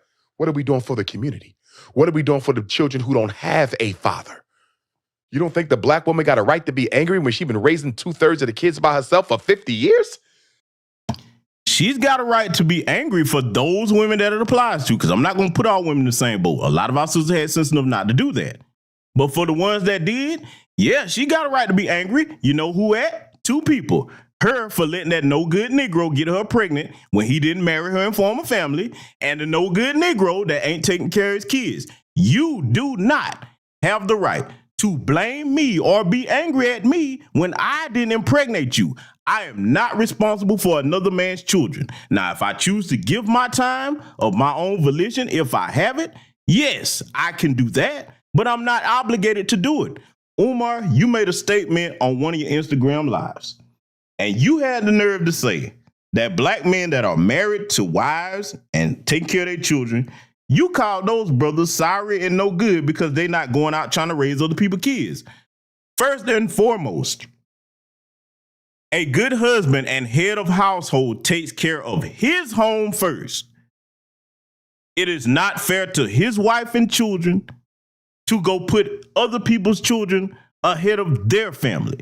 Now, if he chooses to do that and they have that agreement, that is his choice. We are not obligated to clean up behind irresponsible men and women.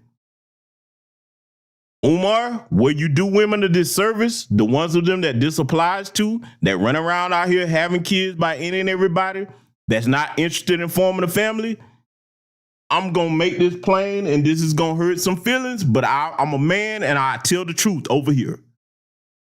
Right now, men and women gathered in my chat room, I want you to tell me if this makes sense or it doesn't. If you have a leak under your sink, okay? You got a leak. Water going all over the place. What's the first thing you got to do in order to fix that leak? Does anybody in here know? You don't have to be a master plumber to know. What's the first step, ladies and gentlemen in the chat? I want y'all to tell me. What's the first step you have to do in order to fix a leak under your sink before you do anything? What's the first thing you got to do? I'm going to give y'all time to answer. Because I'm going somewhere with this, and he ain't going to be able to get around this. Because, brother, I know you'll probably see this. I know you will. What's the first thing you got to do? Oh, boy, I'm telling you, I got brilliant people over here. You have to turn the water off. Yes, you have to turn the water off before you replace the damaged pipes.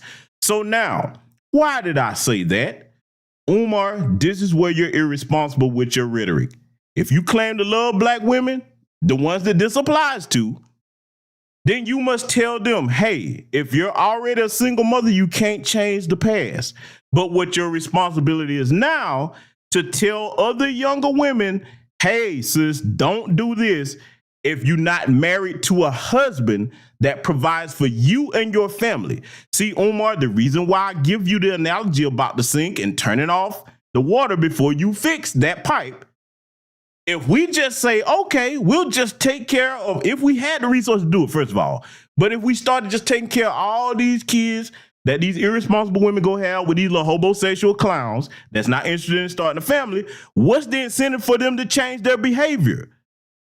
That's just like that sink that if I try to fix it and I don't turn the goddamn water off, it keeps flowing. Umar, you make no sense. You must first get them to stop the irresponsible behavior that they have control over. They have control over giving birth outside of situations where they've been forced upon. You will not sit here and blame all black men for their irresponsible decision making. You will not blame us for the sorry Negroes that don't know the value of manhood, fatherhood, and family leadership. That is not our responsibility. You insult every black man that has a wife, every brother out here that has not had gotten married or had kids yet for trying to do things the responsible way. That's not our responsibility. That makes no sense. None. You are way out of line on that. But see, he's not going to finish because I got something coming up here to back up what I'm saying in case anybody like, brother, that's too hard. You shouldn't have said that. No, I tell people the truth because I already said it. When you build a foundation on the truth, it's strong. You build a foundation on deception, it's weak. It crumbles. Nothing built on deception lasts forever. Nothing built on deception is strong at all. You know why? See, with the truth, you lay a foundation of truth, you don't have to go back repairing that all the time. The truth stands on its own. It's absolute.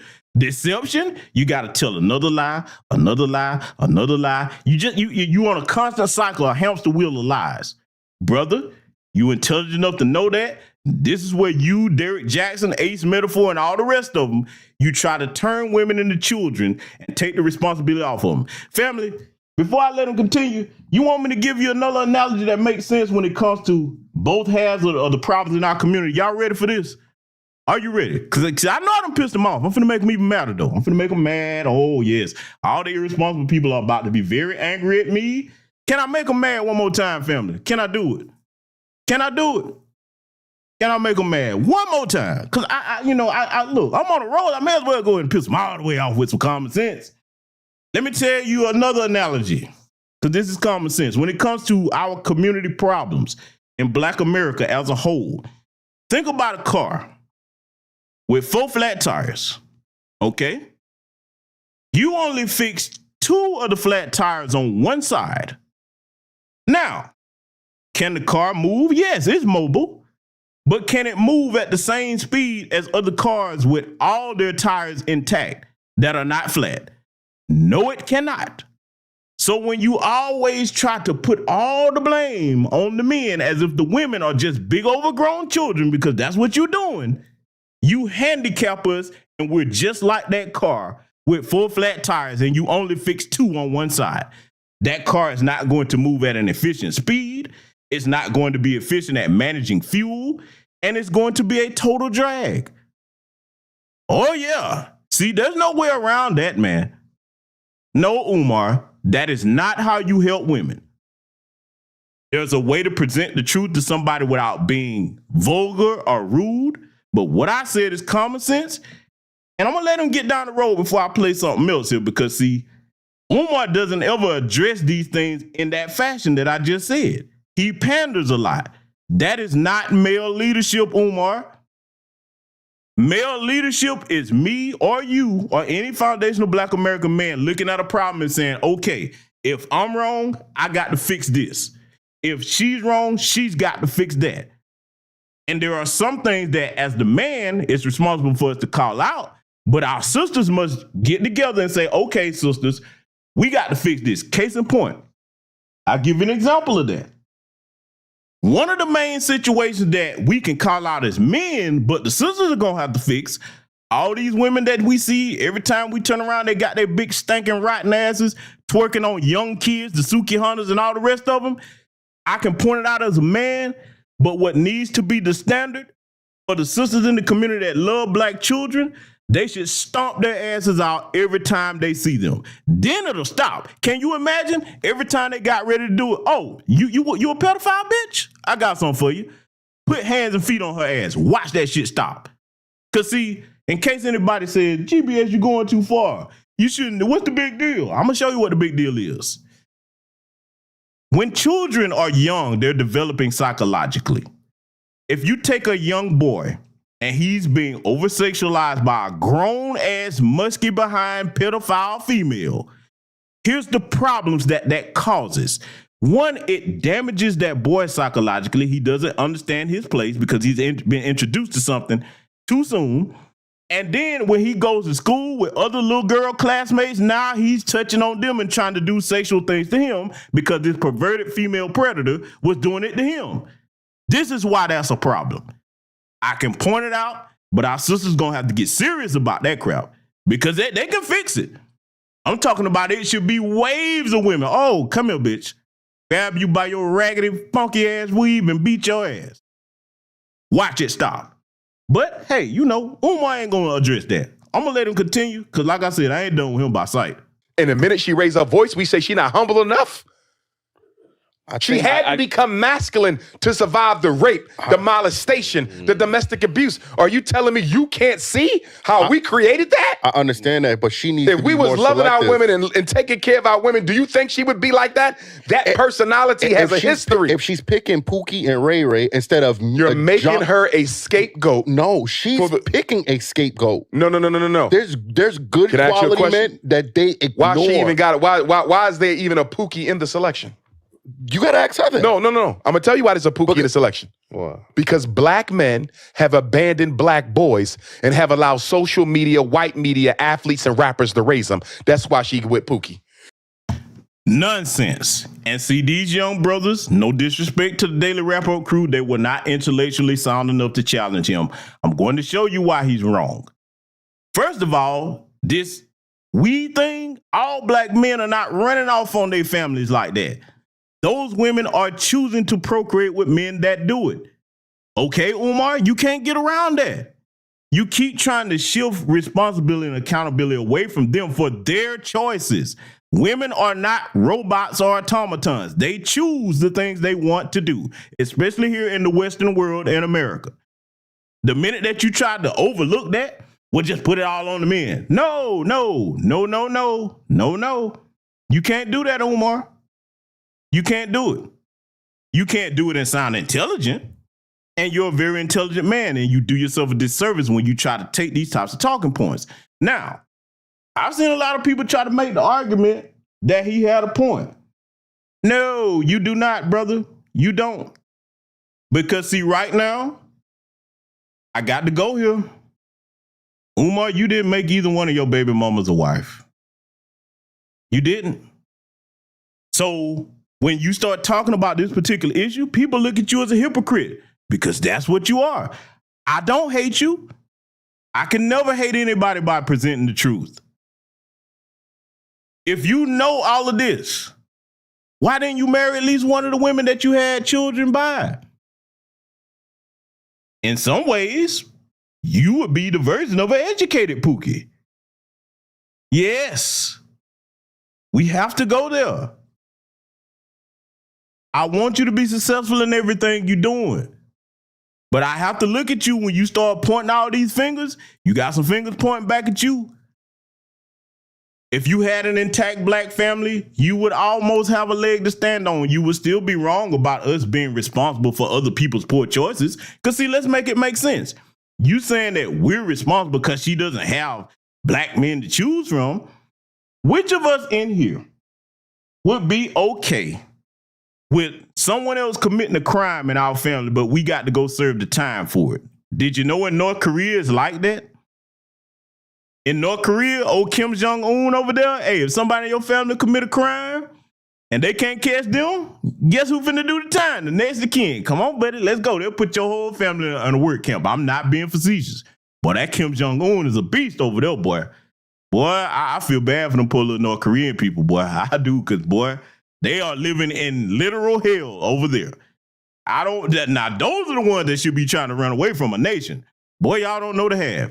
So my point is this. If Umar or nobody else wants to do time for a crime that somebody else committed, then how in the hell you going to expect responsible black men that are not running around out here like a Nick Cannon in the future, okay, just popping babies all over the place? Because regardless of whether you got the money to take care of the kids or not, you cannot raise all those kids if they're not under one roof being instilled with one standard, okay? That's dysfunction. That dysfunction further propagates the problems that he's talking about. See, these young brothers weren't ready for that because all they got is a bunch of canned talking points. I can talk to someone like him and make my argument make sense, and I can dare him to disprove it. He good at trying to go in circular arguments, but see, I'm good at cutting through them circles and getting it back on a 180-degree straight line with common sense and truth. Just let him continue. If we never allow Pookie to develop, she would not have a Pookie. If we're going to be men, the first thing we got to do is take responsibility for why our women feel the way they feel. I can hear that. I'm not saying that they're right to disrespect, because even if a woman disrespects me, right? That still don't give me a right to disrespect her because she's still the queen of the community. Even if she's not acting like it, I'm going to give her that respect. This is another problem right here. Listen to what this man just said. Because, see, I apply this to men and women, but we're addressing his point. He just said that even if a woman disrespects me, I don't have a right to disrespect her because she's still the queen of the community. This is the problem where we part ways on that type of logic and rhetoric, okay? Because that makes no sense. If you are a queen, you conduct yourself as such. The minute that your behavior deviates from that, you are no longer a queen. You disrespect those who would be kings by saying, no matter how unruly she gets, you give her the same benefits and privileges as you would a respectful, decent woman. See, sisters, let me tell you why you should be offended at that. Because there's good women. We got good sisters here in Black America. I know that. I deal with too many for it be to say otherwise.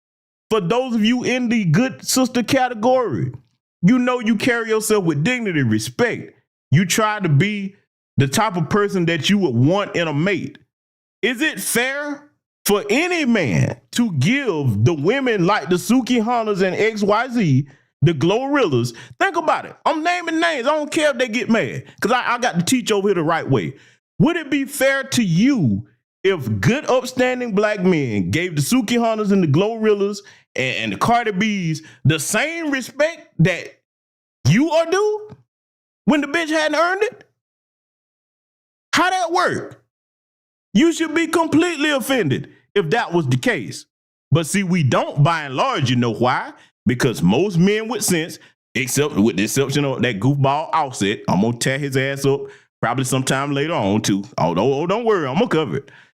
Most of us, with the exception of the goofies like Offset and the Russell Wilsons and all the rest of them, we don't give the Turbo Thoughts our last name. We don't treat them like we do the upstanding, respectable women because you have to earn that. And see, Umar, one of your problems that you have when it comes to addressing the sisters in our community, you sat up there on Fox Soul with that queen,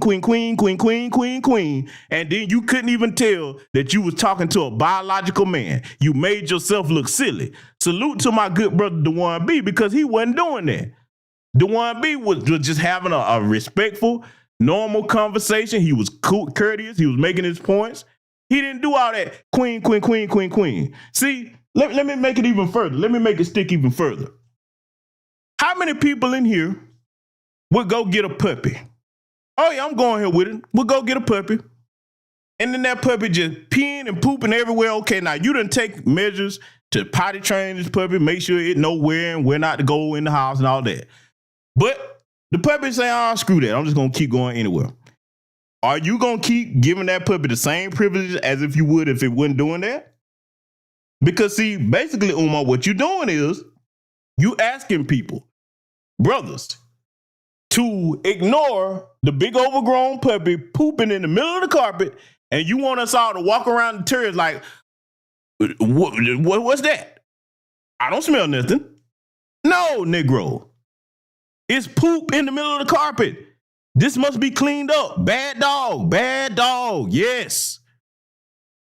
No, Umar, we are not going to ignore disrespectful behavior because, see, when you remove the component of respect from any relationship or marriage, it is done. A woman cannot be with a man she does not respect. Just like if there's no trust in a relationship or marriage, you don't have that. Without respect and trust, you don't have nothing. So it's very irresponsible of you to sit up here and preach that rhetoric and say, no matter how bad they act, we treat them the same. Now, does that mean you mistreat them? No. But what you do is you draw a line of demarcation and say, okay, if this is your behavior, you don't get considered to be a mate by me. I don't look at you the same way as I do the sisters over here that's not misbehaving like you. In fact, you're invisible. You can go be strong and independent by your disrespectful self. A black man that respects himself operates that way. A black mother and a black father that loves their son is going to instill that in him, and they're going to instill that into their daughters. That is what they did not have the intellectual acumen to challenge him on. And I dare anybody to say that I'm wrong with what I just said. Let's let him continue. But when I hear brothers talk like this discourse we having now, we act like we don't understand. No, there's reasons for that shit. I do understand. Women are so valuable. You get what I'm saying? Like, I think women ground men and help them, propel to the next level. I think men get further in life with a woman, right? But if I'm a hardworking man, but I'm only looked at as resources, okay, and then she's ready to jump on Tom, Dick, and Harry because he got flash, he's shining a little bit more, his access to money is quicker than mine. It's kind of hard to have that. Well, no, one, I agree with you, but that's not all sisters. No, it's not. If you're constantly running into that type of woman, then the problem is you because you're attracting a certain low vibrational energy. Why not have that same energy for women? You just again, you held the man responsible. Because we having a conversation as men. Yeah, I got plenty of interviews with all women where I check them too. Right. But as a man, you should not be concerned about what I say to them. No. As men, we should be concerned of what we're going to do to produce a better generation of black males for tomorrow. Got to stop him right here. Again, I respect this brother. I made that clear several times tonight. But as a black man, In America, when you wrong, I must call you out because I'm a part of the leadership class in America as the collective. Umar, yes, we must be concerned with what you and Derek Jackson say to the women. You know why? Because as a black man, we are in the default leadership position. If what you're saying is, hey, never mind taking accountability for what you do as a woman, just blame it all on the men. That is highly irresponsible because if you keep doing that, that woman will not grow into her complete self that is worthy to be near a black man in a leadership position. See, let me go here with it.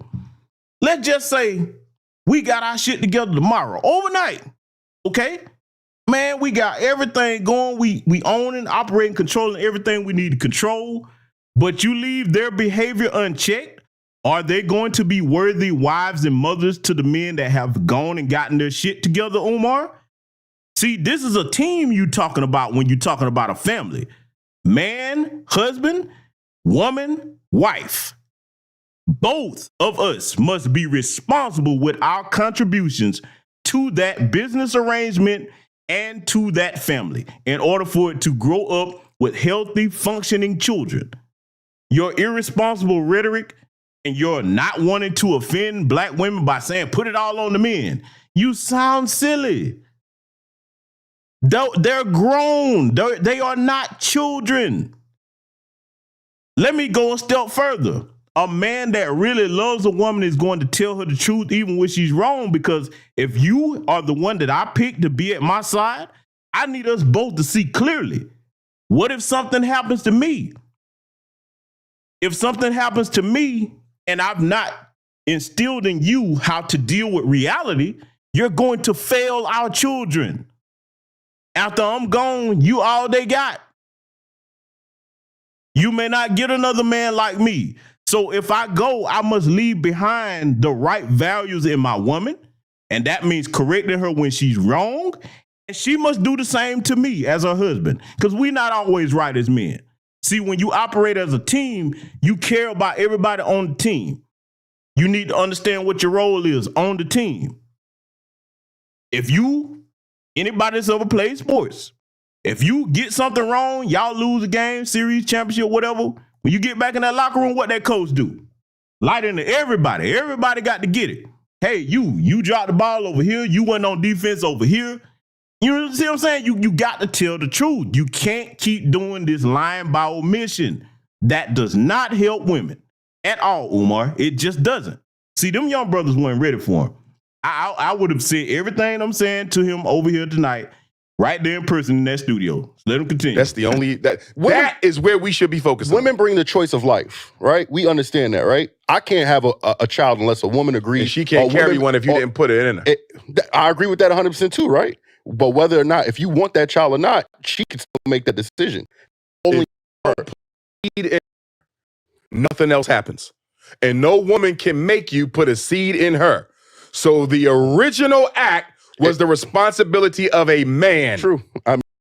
No. The original act was the responsibility of the woman who chose to open her legs for an irresponsible man. That's who it is. And you're not going to make all men that irresponsible man. See, a lot of people like him, Derek Jackson, and a lot of these goofy black feminists try to do that. No, you're not. That makes no sense whatsoever. Yes, as men, we should be responsible with our seed. I would never not argue that. I would never argue against that. But see, you're not going to put all men in the same boat because all of us are not the same. You got those of us out here that are productive, that wake up every day and go above and beyond for our people in our community and families. And then you got the little Pookie and Ray Ray class, because see, let's go here with it. When they talk about the Pookie and Ray Rays, the one that's causing trouble, the small percentage of the criminal class in black society, for them guys, we talk about the men, the ones that are the gang members running around trying to rob people in the community, all this kind of other kind of stuff. Most of them don't have a pot to piss in or window to throw it out of. But guess what they all do have?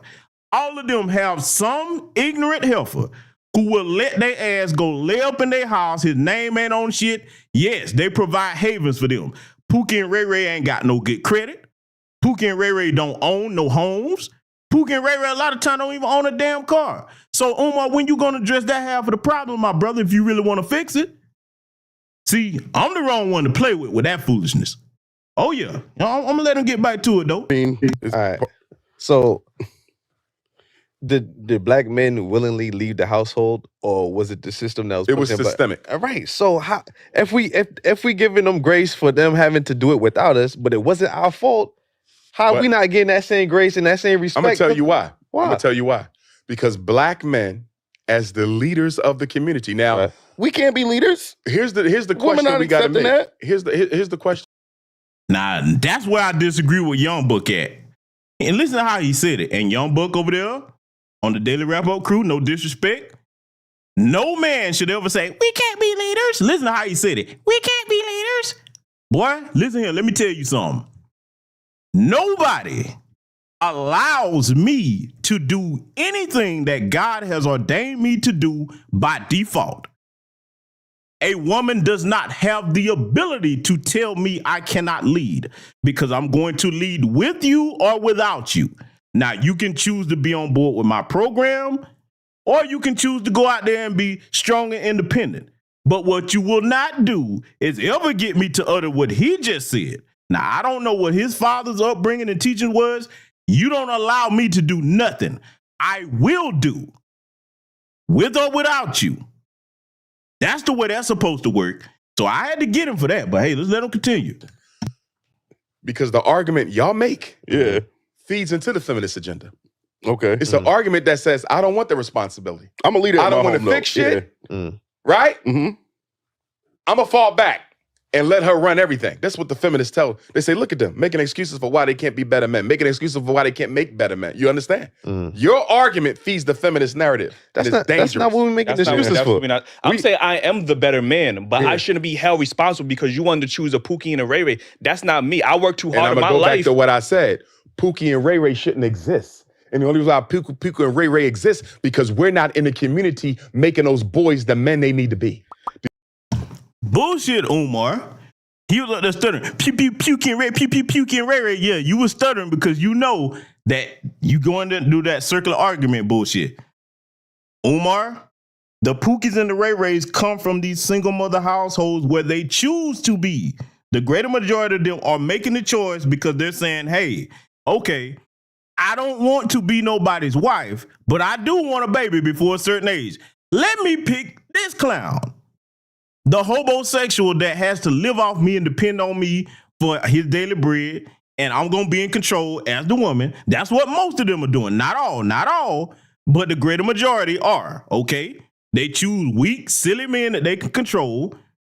And then when they have children, unfortunately, the father, she get tired of him, he run off or get killed, and they grow up to be the problems that we see in our community. That is not any responsible man's problem. That is not our fault. We are not responsible for that unless we're the ones producing them. No, Umar. Because see, before he get back to that, oh yeah, I got something for him. I'm finna show you something. I'm finna play something right quick. I'm gonna enlarge this. I want y'all to take a listen to this, because see, I done made him mad. I may as well finish making him mad tonight. I want y'all to listen to this real quick and tell me what Umar got to say specifically, not in a sugar-coated manner, but specifically to women like this. You know how they have like the Big Brother program for like, you know, your kids can have siblings? Right. They need to do that with good men who want to be a dad to somebody. So that way there's a program to where take my kids who don't have a father, and I'm damn sure not going to attempt to get one because I cannot stand men in general. They make me want to throw my skin crawl. But that way my kids would be able to go to a place to experience what it's like to have a dad. You know what I mean? Like, think of that. Cause someone come up with that for kids. You know how they have like the Big Brother program for like, you know, your kids can have siblings? Right. They need to do that with good men who want to be a dad to somebody. So that way there's a program to where take my kids who don't have a father, and I'm sure not going to attempt to get one because I cannot stand men in general. They make me want to throw my skin crawl. But that way my kids would be able to go to a place to experience what it's like to have a dad. You know what I mean? Like, think of that. Cause someone come up with that for kids. Now, family, you heard that, right? See, that type of schizophrenia right there, because that woman is clearly mentally ill, and Lord, I feel bad for her kids. Umar's not addressing that specific problem because, see, the greater majority of single mothers today have that fucking mindset right there. Not all, because there are some good single mothers out here with the extenuating circumstances. Hey, some of the sisters got married, husband might have died. Some of the sisters are single mothers because, okay, the men that they got with, and again, if they wasn't married, I still stick to my guns on that. But some of the men that they got with, they were degenerates. They wasn't supposed to be, child molesters. Okay, yeah, you supposed to get away from a dirtbag like that. But see, it all goes back to who you entertain and choose to procreate with. That's one of the most important decisions you'll ever make as a black man or black woman. You be careful who you start a family with, who you bring new life into the world with, because it's not the child's fault. Imagine that health on that clip I just played. I played it twice, so you wouldn't be deceived by it. Instead of her looking to the baby father that impregnated her, she wants responsible brothers to have programs for her to go and run to take her kids to, while she goes out here and repeat that cycle over and over again. Again, I gave you that sink analogy for the reason. If you don't turn the water off, you can't fix the problem. All of them that are in that situation, no matter how they're in it, as a single mother, need to be preaching the gospel. No, marry before you carry. Be careful about who you choose. Mr. Swag, Mr. Cute. Does Mr. Swag, Mr. Cute hold down gainful employment, or is he a business owner? Is this a man of good character? Is this a man that has family values as far as being with me and providing for me and our children as a wife? And if he don't check none of them boxes, no matter how much I want to screw him, let me not get pregnant by him. That should be the gospel for them. No, Umar, you're not going to put that on us like that. I refuse to let you do it. Yeah, but see, they weren't prepared for him because he do the circular argument thing. He's not used to people that point out what I just said. But yeah, I'm not done with him. Let's let him continue. You see that? And, she don't get a Pookie if you didn't allow a Pookie. But she got an Eli. She ain't come to Eli. She went to Pookie. And that's what we're trying to say. She wouldn't have had a Pookie if we didn't allow one. I worked too hard in my life. Right. She wouldn't have had a Pookie if we didn't allow one. But Dr. Umar, men supposed to make raise the boys. Right. We as men is holding other men accountable for the same thing that you're talking about right now. What are we doing for the young brothers in the street? So what you mean, mentoring them? Now I mean, he's a great father. Mm-hmm. I ain't talking about that's individual. That's good, but that's individualism. Yeah. What are we doing collectively as men to change the trajectory for black boys in the streets right now? Now, you heard what he just said, right? Y'all heard that. What are we doing for the brothers, the young boys in the street? You do have programs out there where people are trying to make a difference with that. But see, Umar, a program ain't going to be able to help all of them because some of the situations are so bad. And see, family, you heard what he said. I'm finna make a big hypocrite out of him because, see, you know me. When I critique something, I go back in the crates and pull out a blast from the past. Oh, I know a lot of y'all just remember what this is before I even play it. Now, this same Dr. Johnson that's telling us about all the programs we need to build. Oh, we need to go back and help these women raise their children who they did not require their fathers to raise or marry them and form a family. Remember when he said this? I'm just going to play it. Some of our children are so far gone that we're going to have to put some of them to sleep in order to take back the neighborhood. Some of y'all don't want to hear that because you don't live in reality. But I'm telling you, as a psychologist, I'm not going to be able to psychologize all of them on the corner. Some of them going to sleep. Fuck God! Some of our children are so far gone that we're going to have to put some of them to sleep in order to take back the neighborhood. Some of y'all don't want to hear that because you don't live in reality. But I'm telling you, as a psychologist, I'm not going to be able to psychologize all of them on the corner.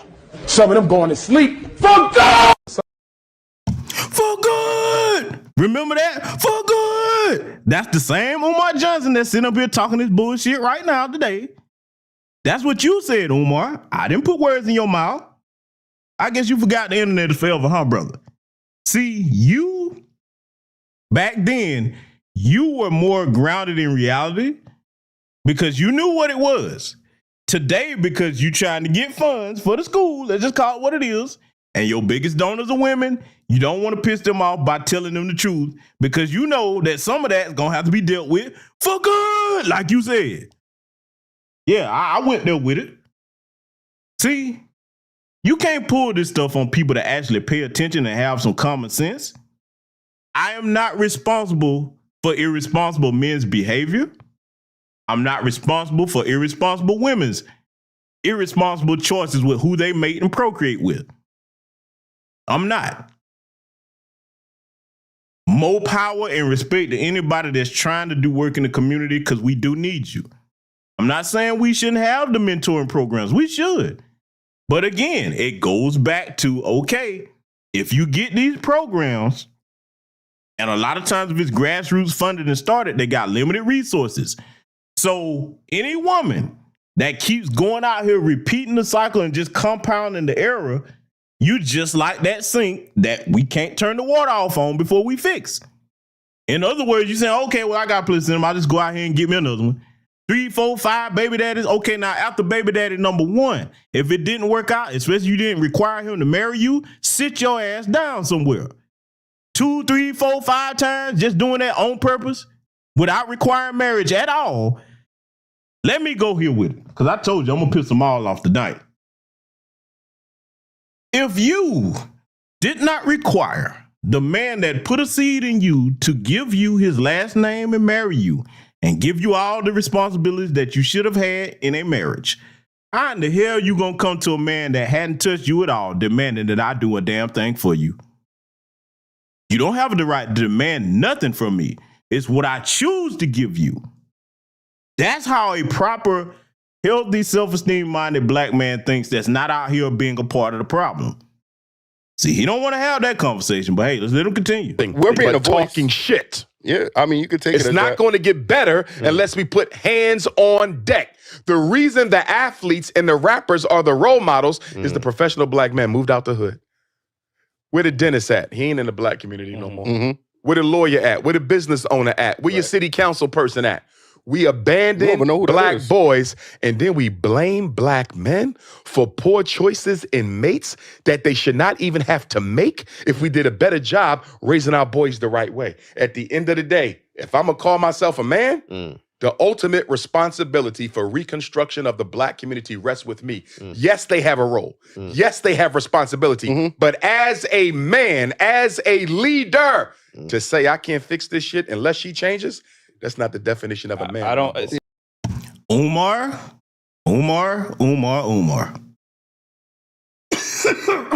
See, he got me coughing over here because I'm finna go in on his ass.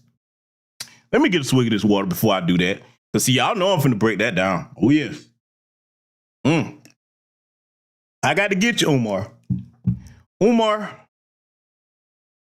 Yes, it is our responsibility as the leaders of the community to maintain and operate them to the best of our ability. But in a system of white supremacy with limited resources, if our women know that, in order for us to get there, they must cooperate by doing their part. Notice I said their part, not our part. They must do their part, not our part. If they're not going to do their part, no matter how much we do, it's going to be all in vain because it goes back to the analogy of turning the damn water off on the sink before you try to fix it and replace the pipes. You must cut the water off or it's not going to work. If we build up all these things, see, let's make it plain. If we build up all this stuff, provide all these opportunities, but yet they keep choosing the trash out here to procreate with and create more so-called Pookies and Ray Rays to tear up everything we build, then we going in circles. Somewhere we got to get off the damn hamster wheel and require adults to be adults. You don't do that by sugarcoating things, Umar. No, you don't. Because see, before he get back started, I got something else we got to play. Oh yeah. I got to get him, y'all. Oh, you know when I dissect something, I'm thorough with it. I want y'all to listen to this. And in case I piss any of the sisters off, I want you to listen to this from the perspective of looking at your son when this brother right here starts to talk. Let's let this play. think when you date a woman with kids, it's like forced polyamory, it's forced polygamy, because now you even have another man in your life that can dictate emotions and dictate policy with that woman. So for example, let's say me and this woman, we're going to get ready to go to Hawaii. And me and her going to pack our bags. And then her baby daddy call and say, hey, I'm not watching so-and-so, or I'm not going to do this, or something happened. That man can change the direction of a trip. He can change the direction of her mood. There's times where I've seen it where, oh, I just got off on my baby daddy, I'm upset. Like, he can change things in your household. You could be talking about another man on a Friday night instead of you talking about what you guys are going to get ready to do. So this person, like it or not, cool, we co-parent well, we don't co-parent well, still has access to your woman in certain ways. That's like, all right, can you tolerate that? And a lot of women's like, this man don't have access to me, we just co-parent. Yes, he does. He's going to be an active role. He's in the movie. He's in the show. He's a starring cast member until 20 years old, 21 years old. Can you handle that? I think when you date a... Now, yeah, see, I'm giving real world applications for how these things could go. If you choose to do that, my hat is off to anybody that chooses to be a stepfather. But it is not fair for Umar Johnson to require responsible black men that have not started their own families to go walk into a ready-made family situation. It should be our choice. I know that's something that a lot of people don't like when you say black men should have a choice. Yes, we should have choices. We are not your slaves. If you wanted a family and you already got kids, you should have picked a man that was going to give you his last name. See, the old people had it right. Marry before you carry, damn it. Yes. See, and everything that brother just said in that clip, that's realistically, that's the truth. How is it any different? You're going to have to walk into that knowing that that's a possibility. Especially if he's still there. He's going to always have access to anything going on in the household if he's still in the picture, okay? Now, for those that have black sons, you know that's not fair to your son. Most women in here may not agree with this, but you know, you're going to tell your son, hey, whoa, son, I know you love her, but she already got 2 or 3 kids. You deserve to start your own family. You know if your boy is doing well, I'm talking about educated, good career, business owner, whatever the case may be, you want him to start his own family. He should have a woman that has not already had kids. And I'm not doing this to shit on single mothers. No, I'm not. I'm just debunking the Umar's foolishness because, see, when we address these types of things, everybody leave the thought process regarding is this fair to the man out the equation. No. And I got news for you, Umar. The stuff you talking about now, it's a brand new day with these young people, bro. Whether you like it or not, a lot of them, if they can't find what they want here, they're leaving the country to go get it. Hey. You can't stop that. Responsible black men deserve responsible black women. We are not obligated to go clean up behind those that are out here living their life like a damn crash test dummy. No, let's let them continue. Yeah, I think we're on 2 different accords. Like, I don't think we're saying that. What I'm saying is I'm capable of being that leader, that provider. I've worked hard in my life. You get what I'm saying? I should not have to do. You still go back to individualism. But I only feel like we tell black men that we have to now deal with masculine women with children. Why is she masculine?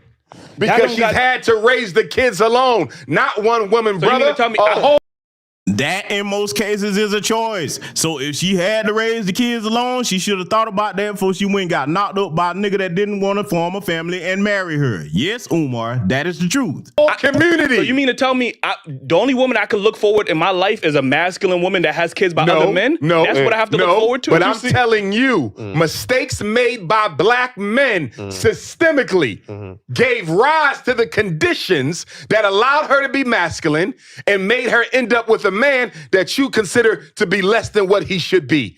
And I'm telling you, black men are responsible for her being masculine because we have not helped her raise them children. I am and not. When I say we don't owe it to her to help raise her children if we didn't put them in her. Boy, these Negroes, when they get to speaking this French, and I got to call you a Negro, Dr. Umar, you sound insane. That's the most asinine statement ever. No. Oh my God, let them continue. Help them raise them children. I don't mean you as the stepdad. No, I mean you as an active member in the community where we go to every single parent black mother and say, how many sons you got? 2? How many sons you got? 2? Well, guess what? That's your son's big brother. That's your son's big brother. He taking him to school. He doing the homework. He gonna spend a couple hours with him every Saturday. He got his own kids too, but he gonna make time for you. She got masculine because she had to become masculine in order to deal with the rape, the abuse, the domestic violence, the disappointments that men had in her life, and also raising those kids and have to take care of herself all at the same time. The black woman has been the be-all, in-all in our community for half of a century. And did you hear what that Negro said earlier? Okay, he got his own kids too. He said that real quick. Just put his family to the side, but he gonna take care of yours too. No, Negro, no. Umar, I'm going to go here with you because I got to do it. I said I was going to take you to task here tonight, and I got to do it the right way. Brother, you claim to love the black family, but do you know how disrespectful what you just said is to an intact black family?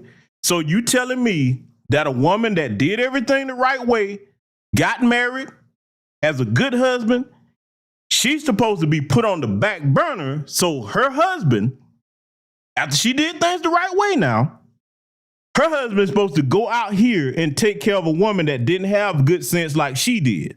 That's not fair to her. That's not fair to that man. That's not fair to their children. Brother, you can't say you love the black family if that's what you actually seriously promoting. Do you hear yourself, brother? Do you hear yourself? Oh, yeah, I told you. See, I make it make sense over here. now we want to turn around and say because she didn't do it perfectly enough or remain feminine enough when she had to absorb our responsibilities plus her own, that's insensitive and disingenuous. I don't believe so. Yeah, I can't. I mean, I guess I do understand what you're saying. I'm not taking You nothing have back from yet that. to tell me something that we've done systemically to combat that. Family, you know what? You know what I'm finna hit him with? I'm gonna see if y'all recognize this elder. Cause see, Umar been doing a lot of talking, hadn't he? Would y'all like to hear from one of our grandmaster teachers, one of our ancestors now? The elder is no longer with us. But would you like to hear from him? Because see, if he were here, I'm gonna tell you, I think he would be saying this to Umar right now if he was in the conversation, because this elder never missed any words when he was living. Would y'all like to hear from this elder? Can I play something for you? May I do so? May I do it? Because see, I think that Umar would benefit from this wisdom here while he's babbling this nonsense, trying to blame all responsible black men for the irresponsible people out here. Let me go ahead and play this for you, right? I want y'all to listen to this and see if you can understand who this is. You keep talking, man, and you shut the fuck up. Huh? You keep talking, man, and you shut the fuck up. Huh? Y'all know who that is, family? Do you know who that is that you just heard speaking there? Do you know who that is? Because those are words of wisdom right there. Yes. Baba Dick Gregory. I agree with him. He keep talking, man. He need to shut the... Hey, listen.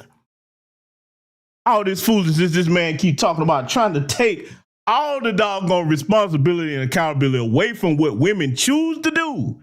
All grown adults are responsible for the choices we make. Why all of a sudden, because these women went out here and made these poor choices, now they're not responsible? What kind of message is that sending, Umar? In a society that you're talking about you want to see, every adult in it must take accountability and responsibility for the decisions we make. Yes, the community is two halves. You have the men and you have the women. How you gonna say only one side is supposed to be responsible? That makes no sense. It can't work that way. This man, boy, I tell you, let's let him continue. Care about being her. But there's plenty women and men. Women and men as a group in the community. You understand? Right. We gave birth to that. You see? So you say she had a couple kids already because she met men. She probably thought they was good. Some of them, they left her. She knew they wasn't good. You don't know that, brother. She knew they wasn't good. You're bro. making You know assumptions about her. Would you make the same assumption if she was a white woman? Yes, I would. So you say.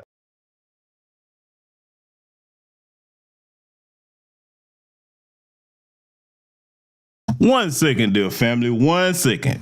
I got to pull this back up. I accidentally took out the good brother Umar where he was talking mid-sentence with his foolishness. 1 second. 1 second.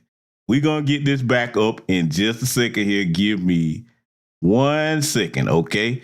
Because, see, this is what happens when the babble starts. We're going to get him pulled back up here. So 1 second. Let me go in here. Pull this up. 1 second. I know y'all probably thought that was PukeTube. That wasn't PukeTube this time. It was me. Oh, yes, it was me. Take full responsibility for that. I zigged when I should have zagged, but we finna get right back on him, though. Oh, yes, we are. We are going to get right back on him very shortly here. So give me 1 second. 1 second. 1 second. Hold on. Let me get this right over here. Yeah, y'all know I got to finish cooking him, man, because I can't let him get away with this. I can't. It's too irresponsible on his part for me to let him slide. So now we going to go ahead and roll this right back the way it needs to be. Oh, yeah. Hold on. Let me scroll down here. Make sure everybody can hear this. 1 second. 1 second. Oh, yeah. Turn this up here. Make sure y'all can hear. Okay. All right. My apologies, ladies and gentlemen. I know we were cooking him, but we finna get back to him. Oh, yeah. We finna get him. Let's make sure we right here. I want y'all to let me know if y'all can hear this okay. 1970, they shut down the factories. They took out the industrial building jobs. 1980, dropped off the crack and the AIDS. 1990, the bill. Can everybody hear that okay? Can everybody hear that okay? Because, yeah, hey, that was my bad. Sometimes that happens, man. This is what happens when you're live sometimes, okay? Can everybody hear me okay? Can everybody hear me? I'm going to go back to this part where he was talking here, and we're going to finish getting back on him, okay? Cool. Okay, so I'm going to rewind this back to where we were, and then we're going to finish cooking old Dr. Umar here. I can't fix this shit unless she changes.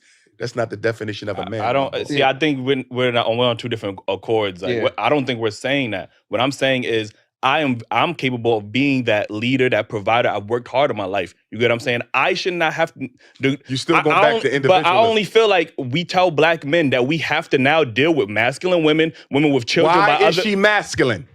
Because she's had to raise the kids alone. Not one woman, so brother. A whole community. So you mean to tell me the only woman I can look forward in my life is a masculine woman that has kids by other men? No. That's what I have to look forward to? But I'm telling you, mistakes made by black men systemically gave rise to the conditions that allowed her to be masculine and made. Which black men, Umar? Which black men? You're not going, you know what? Let me hit him with it one more time. Let me go ahead and give it to him. You keep talking, man. And you shut the fuck up. Huh? I had to give it to him one more time, family.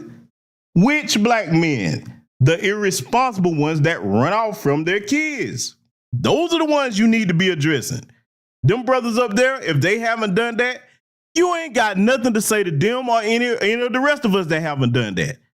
Go address the people that are engaging in the irresponsible behavior. No community does that. Do you realize that, family? No community. Think about it. Let's go here. Look at the dominant society.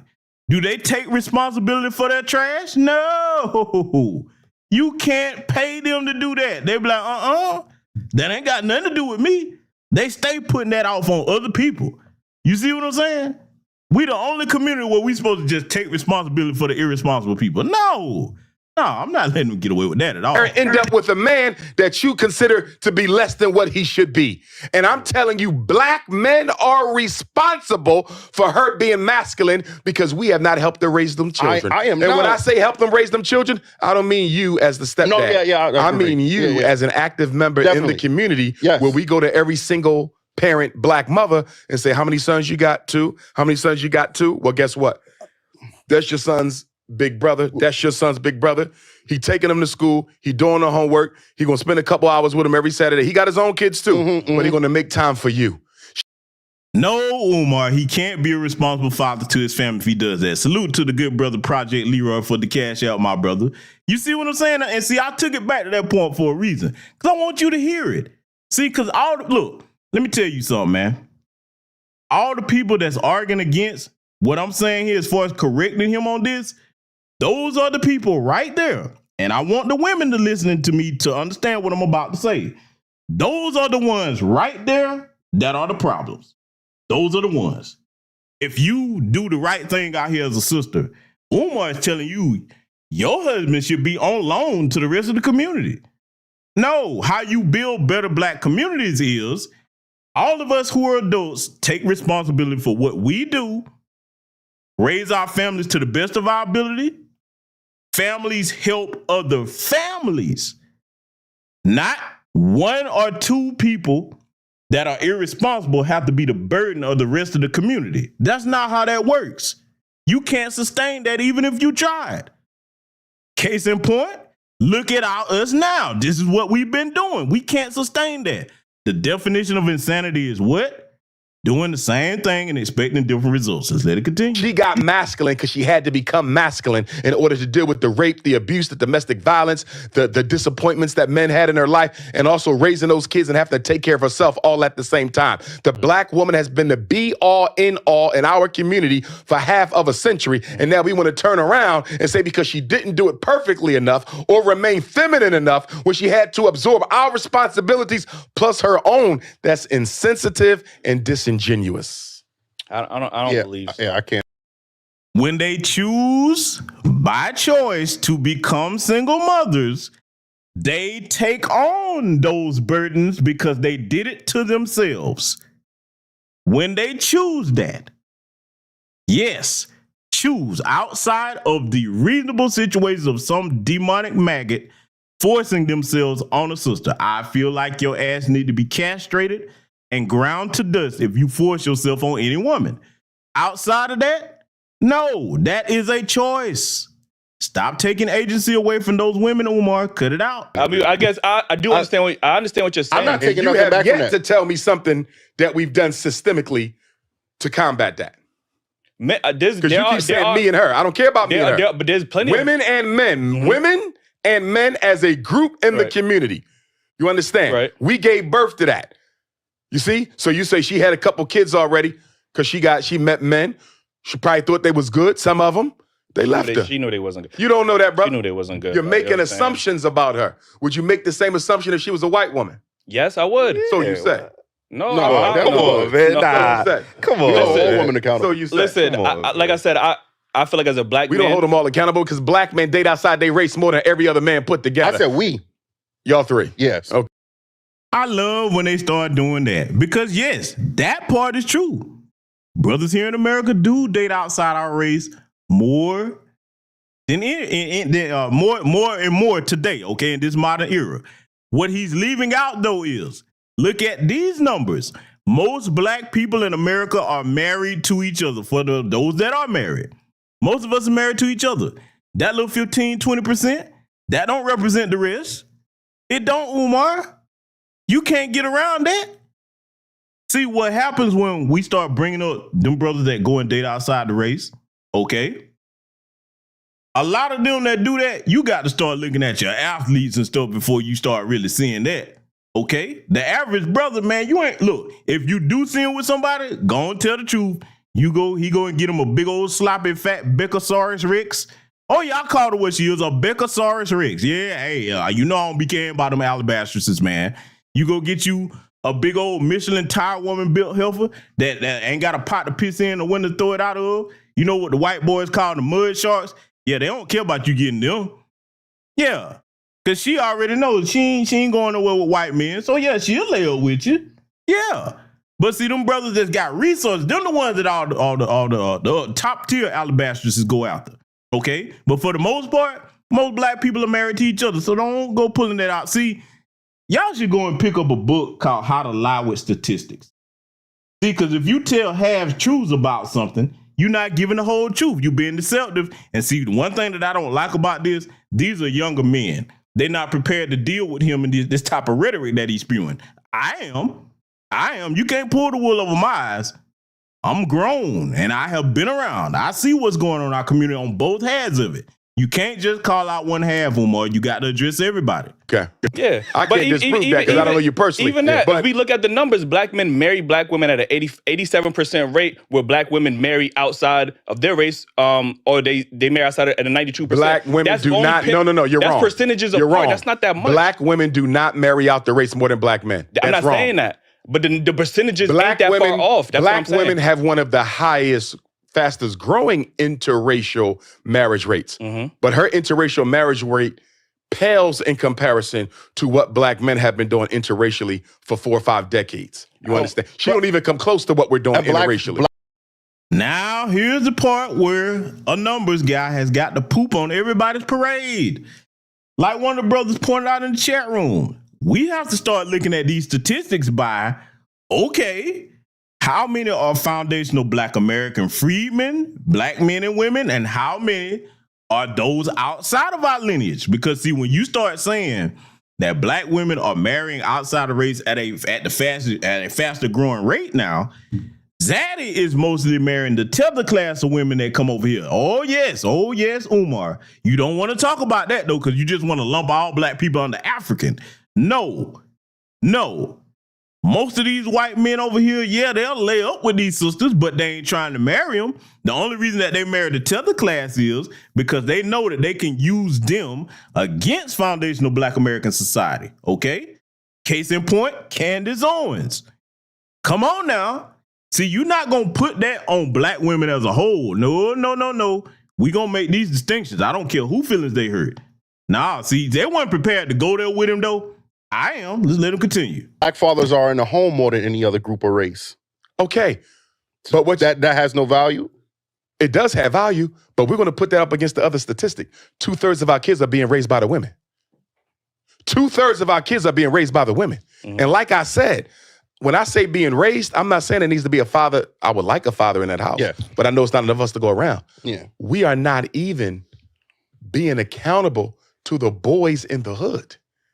And we're complaining about the women. I argue with women who are making babies with the irresponsible men that we didn't raise correctly. That's bullshit. No, what you're saying is the bullshit. The sink analogy applies. They keep having babies with irresponsible men, and that's flooding the community. Do you know how many Black men out here don't have no kids at all, Umar? If you don't get out of here with that, and see, let me show you something, right? Oh boy, see, this is the logic channel over here.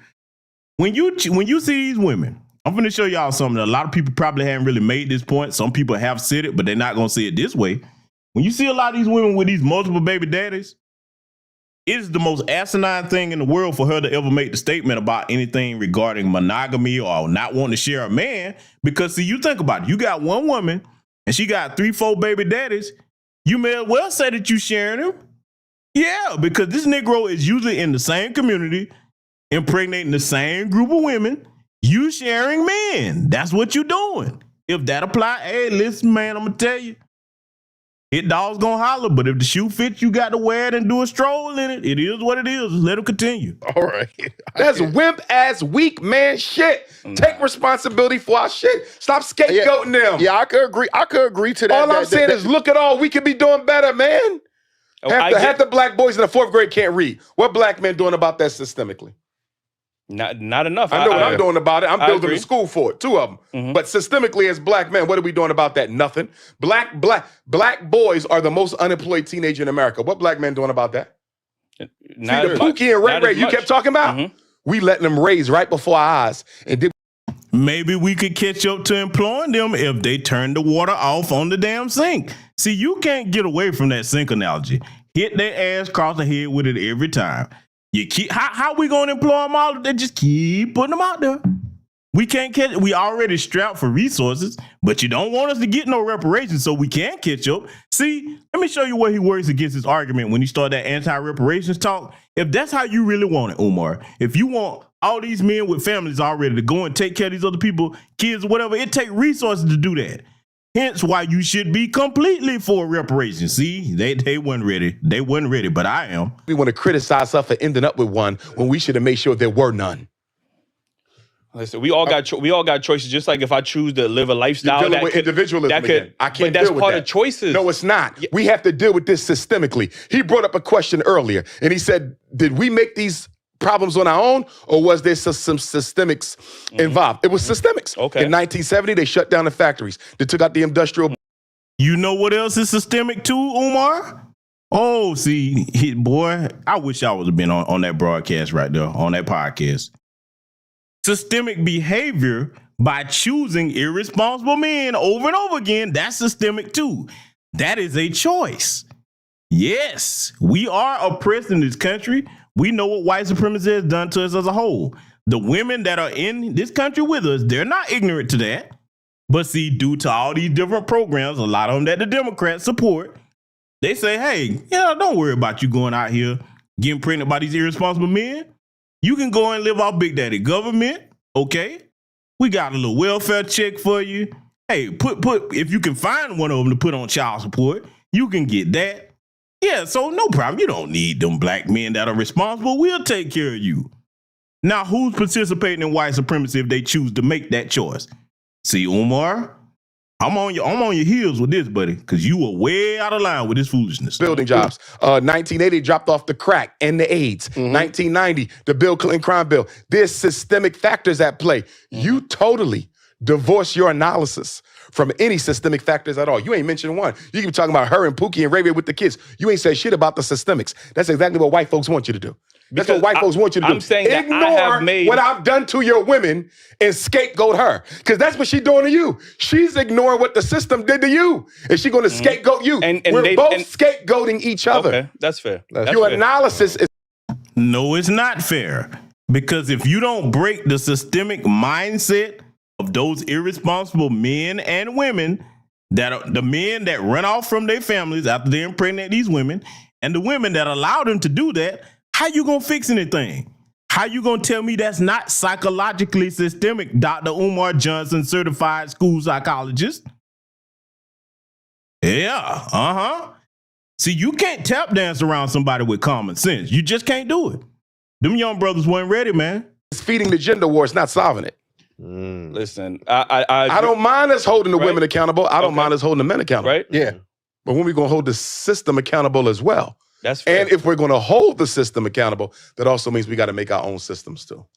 Black men have not been manly in quite some time when it comes to raising boys. How would you suggest that black men take on the role of leadership? Especially when there's an attack on black masculinity. Without women willing to listen to us. You get what I'm saying? How do we prove our worth or take back the leadership care of the boys? role? You want the women back? Take care of these damn boys.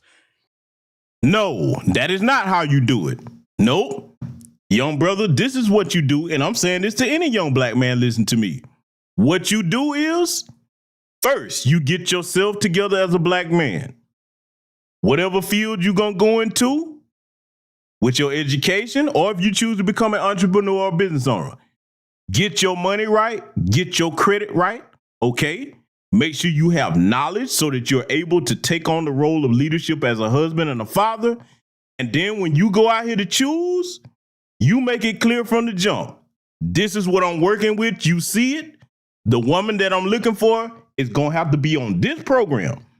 If you're not, I'm moving around at any given time. That's how you handle that. This stuff you talking about, take care of them boys. No, go get them baby fathers and make them take care of them boys. That's what you do, Umar. They run in the hood, killing people at will, flunking out of school, following the lead of the gangster rappers. There's a whole bunch of stuff we can do that ain't got nothing to do with the women, boys and men. Do you understand? Deal with the boys and the men. Leave her out of it and go straight to the boys. How you gonna leave her out of it when they steady producing the same problem? I keep telling you, the sink analogy destroys everything he's talking about. Leave her out of it. Even if she go out here and get 3, 4, 5 more, no, you can't leave the critical part of the problem out of it. How do you solve a problem by leaving out the part where you got to turn the damn water off to fix the sink? How do you fix that? Crazy. And you'll get her respect back. Give them jobs, give them education, give them training, give them your time. They not getting none of that from black men. We don't give a shit about black boys. And then we're going to get mad at her for ending up with one later in life. It's ridiculous. Like I said, we product and get mad for her for ending up consuming the product. She could consume whatever she wants. I'm just saying, as a black man. It's not about her consuming whatever she wants, brother, because if we're trying to fix the black community, everybody and everything matters. It's not individual. See how he contradicting himself? He just said that if we trying to fix the black community, everybody and everything matters. But right before that, you said, leave her out of it. I thought everybody and everything matters. See, when you're trained to listen and you operate from a perspective of common sense, you can pick this type of foolishness apart. The circular argument, see, he would have been so mad at me. He would have been pissed off because that's exactly what I would have told him. I'm showing y'all how you deal with this type of rhetoric. You're an individualist. You're not thinking as a community. Your whole analysis is based on me and her. Step out of that shit. This is systems at play. You understand? Right. Multiple black men screwed up. Multiple black women screwed up. You understand me? Look at the systemic nature and say, what system do we need to create as black men to prevent the Pookie and Ray Ray from coming talking, man. Or I, as a black man, can just look for a woman that is healed, that is leading in her femininity, that doesn't have a child by another woman. But that doesn't solve community problems. We're talking about community solutions. That's individualism. That's fair. Let me get to this last topic before we get up out of here. I do want to talk about your school because this is a great transition. You know, how difficult was it to build your school? And obviously you had the detractors and the haters saying that the school didn't exist, or, you know, you were scamming people. So what was your biggest, I would say, disadvantage or hardship about going about building the school? First of all, this water was good and it better not be FBI water. Bilal, take all their pictures. Okay. Yeah. Frederick Douglass Marcus Garvey Academy. First thing I want to say to your listeners is, please donate to the Academy. Indeed. Get on your Cash App, $FDMG School. Get on your PayPal, paypal.me/FDMG Academy. You can mail, check, or money order in to FDMG Academy, P.O. Box 9634, Wilmington, Delaware, 19809. You can get that information on my website, drumarjohnson.com. You can also text message me for that.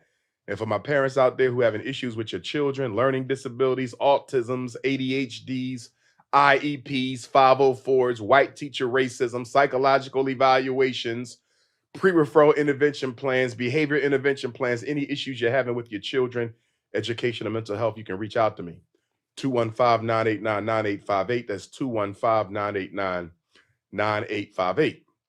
Frederick Douglass and Marcus Garvey Academy. The idea had been with me since I was a psychologist with the School District of Philadelphia. The idea began to take form in 2014 when an associate of mine gave me a phone call and told me that the historic HBCU St. Paul's College was for sale in Lawrenceville, Virginia.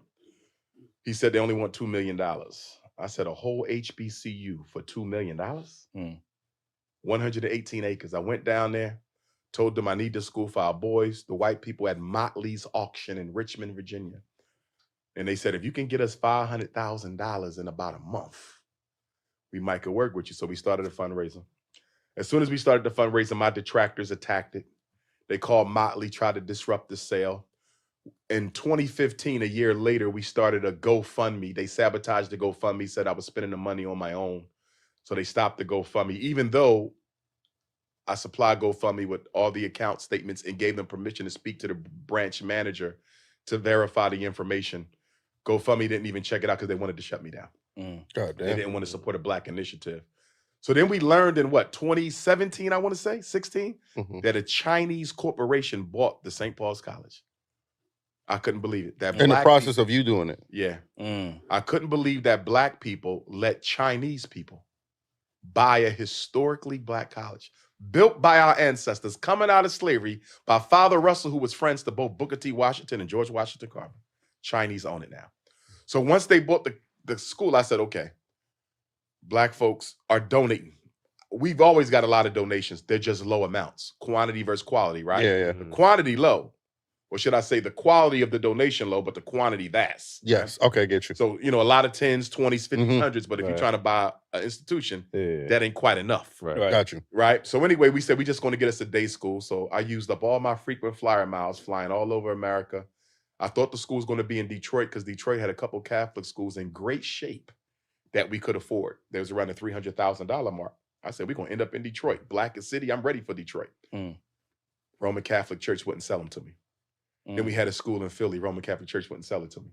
Then we was going to lease a school in money earning Mount Vernon, New York. Clean Catholic school. White man said, I got to call Rome. I said, what? He said, I got to call Rome. I said, you got to call the Vatican. He said, yeah. I didn't know this. He said, half the Catholic schools in America are still managed directly from the Vatican. That's crazy. Did y'all hear that? I didn't know that. Guess yet. what else he told me? That the Roman Catholic Church is the second largest owner of real estate on the planet Earth. White man told me this. So he called me back. Rome said, we can't give you the school. Right. The Roman Catholic Church refused me to lease the school in Money Earned in Mount Vernon, New York. Now, I let him go on and talk for a reason, because everything that he's saying right there, believe it or not, that is the truth, especially the part where he was talking about the Roman Catholic Church being the largest owner of real estate on the planet. The only institution that would come close to them would be the British monarchy. That's facts right there. He's telling the truth. And they do actually control who can sell what over here if they own the property. Okay? So that part is true. But see, here's the point I want to make. Dr. Umar, if your ego wasn't so big and you was able to work with other people, a lot of people could have helped you get what you're trying to do accomplished way before now. But see, when you can't be told nothing, again, I keep telling y'all, an ego is a weakness. It blinds you, okay? It handicaps you in many ways. So, he's got the buildings over there, but has yet to get everything in order so he can go ahead and open up the school.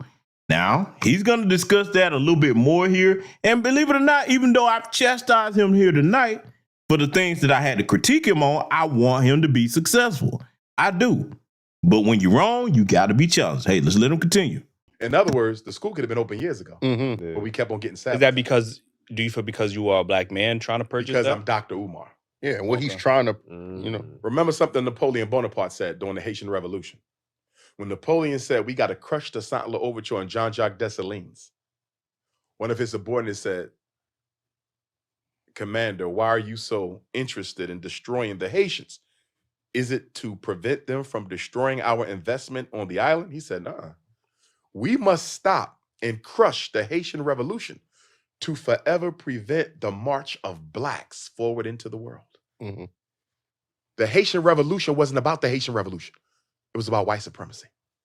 They can't let me succeed because they don't know how far I will go. You see that? When white people see a fire, they put it out.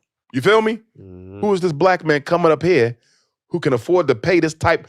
What black man is thinking about opening up a school for black boys independently? Now, you might do LeBron James, public school you just give some money to. You didn't buy, you didn't build it, you don't own it, you don't control it.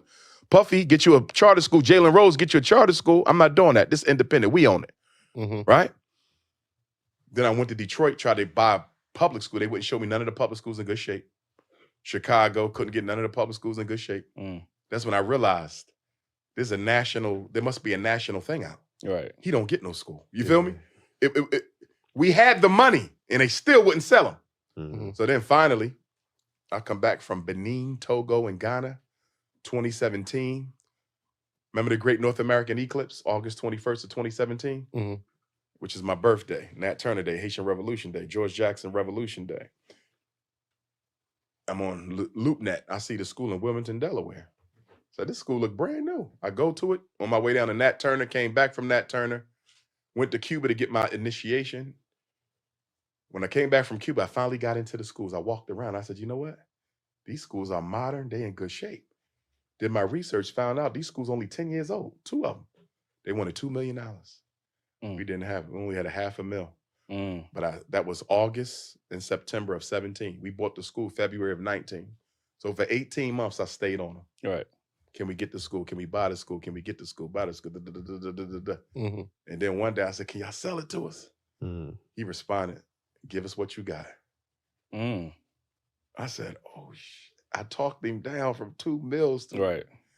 We got to school 2017. I'm happy, jumping for joy. Little did I know, the black contractors was not going to do us any justice. Man. We got robbed. We got scammed, man, our own people. Which is unfortunate, yeah. Very unfortunate. Then one day, last September, I said, you know what? I'm going to have to use white folks. I waited 3 years to try to get my people. We got to school in 17. We got to school in 19. I saw it in 17. We got it in 19. This is 2023. Right? So February of 19 to 20 to 21 to 22 to 23. 4 years. February, March, April, May, June, July, August. Now, here's one of the things that Umar is not talking about. Now, can't confirm this, but I saw certain people, certain black people that he was working with, was saying he was trying to lowball them for the work that he wanted done. Think back now, this is one thing I can confirm, because this can be easily looked up and verified. This is the thing about the internet, it's forever. Remember, he was asking black contractors to volunteer to do the work. Umar, let me tell you something right now. As a business owner, anytime I get ready to have somebody do some work for me, I know I got to pay them to do it. When you started out talking about, well, I'm doing this for us, you should volunteer your time. Now, that's fine if some people want to do that. But for those of us that are running businesses, brother, you don't do business off free 99. You got to pay people. So there's that. Now, I saw some people saying some stuff. I ain't going to repeat that because I can't verify it, but I do remember what he was saying. You did expect people to come and do the work for free. No, brother. Business is business. I wouldn't even do my people like that. I'm not going to come to you with free 99. No. So, yeah, that part he left out. It'll be 4.5 in August. I decided to call up a white man, HVAC. He had both units on the roof in 2 days. Crane truck and everything. We already bought the units. We had them custom made. Right. So they've been sitting for a year. Brand new. Sitting. Because all the black HVACs tell me they're going to come do it. Never did it. So I called a white man to do it. He gets the units up right before the festival. I start scratching my head like, damn. I'm waiting on brothers for 3. This white man did this in 2 days? So then I asked the white man, I said, you know any plumbers? He said, I got a plumber for you. Boom. You electrician? I got him there. Boom.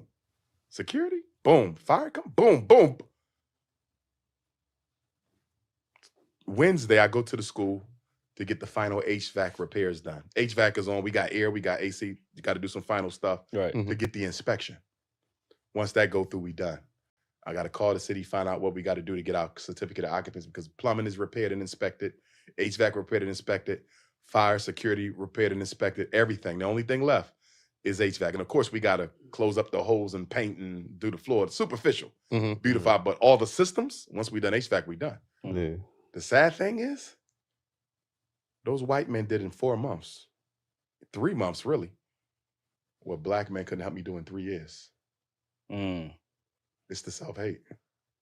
It's not giving up on our people, though, because when we go across the street to the Frederick Douglass High School, which is 4 times bigger, I still want to find some black contractors. I'm never giving up on my people. Yeah, that's what but I also have to face reality. Right. And the reality of the fact is we are so psychologically damaged that most of us find it almost impossible to do right by another black person. And these white folks, they don't even like me. Do you feel me? Right. They don't even like me. But the money But they did the job and did it right. It hurt. I'm like, damn. They just did it with no problem. Just came in, knocked it out, cheaper price and everything. If I would have just went with whites from the beginning, the school would have been done. But I couldn't do that because that's against what I stand for. Now, y'all heard what he just said. Cheaper price and everything. That's very telling that he would say that. See, if you're going to claim to be about community this, community that, black, black, black, black, black, black, okay. Then whatever a black business owner's price is, if they do quality work, you shouldn't mind spending money with your people as long as they do quality work. But see, I noticed when he said that, and salute to the good brother Information Man show. He covered this. Everything Information Man saying in there is absolutely true. He has done content to verify. You can check that out on his channel. Okay? But that stood out to me when he said they did it at a cheaper price. See, man, you got to, you can't talk about black people not treating each other right when you don't want to pay black people what we're worth as far as our skill set. So if you did find white people to do it at a cheaper price, I tilt my hat to you. But don't sit here and not tell the whole story. Just say that. Just say, hey, I couldn't meet them brothers' prices. Just say that. Tell the whole truth, man. Just let them continue. So I had to try to use our people. So with this being an independent school, does that mean you can implement your own curriculums? Absolutely. Like, so what kind of curriculums are you plan on teaching at the school? Well, you got to have math, science, language, and social studies. That's required. Right. And then on top of that, we're going to have agricultural and agronomical science, dietary, nutritional science. We're about to buy some farmland right now. We're also going to have political and military science. We will be teaching African martial arts, weapons training too. There will also be spiritual and astrological science. I practice Yoruba spirituality. We will teach it.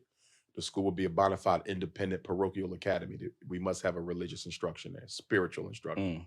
There will also be dietary, nutritional, agricultural, agronomical, spiritual, and astrological, military and political, science of the black man, woman, and child. Right. So we're going to teach the boys how to be men, how to be gentlemen, also how to be men, how to be fathers, how to be leaders in the community. And then financial and economics, investing, real estate, stocks, all of that. We're going to have guest speakers every month for the boys from different industries. They're going to work on their own business plan. And when they graduate from the school, we're going to give them their grant for their first business startup. That's dope, yeah.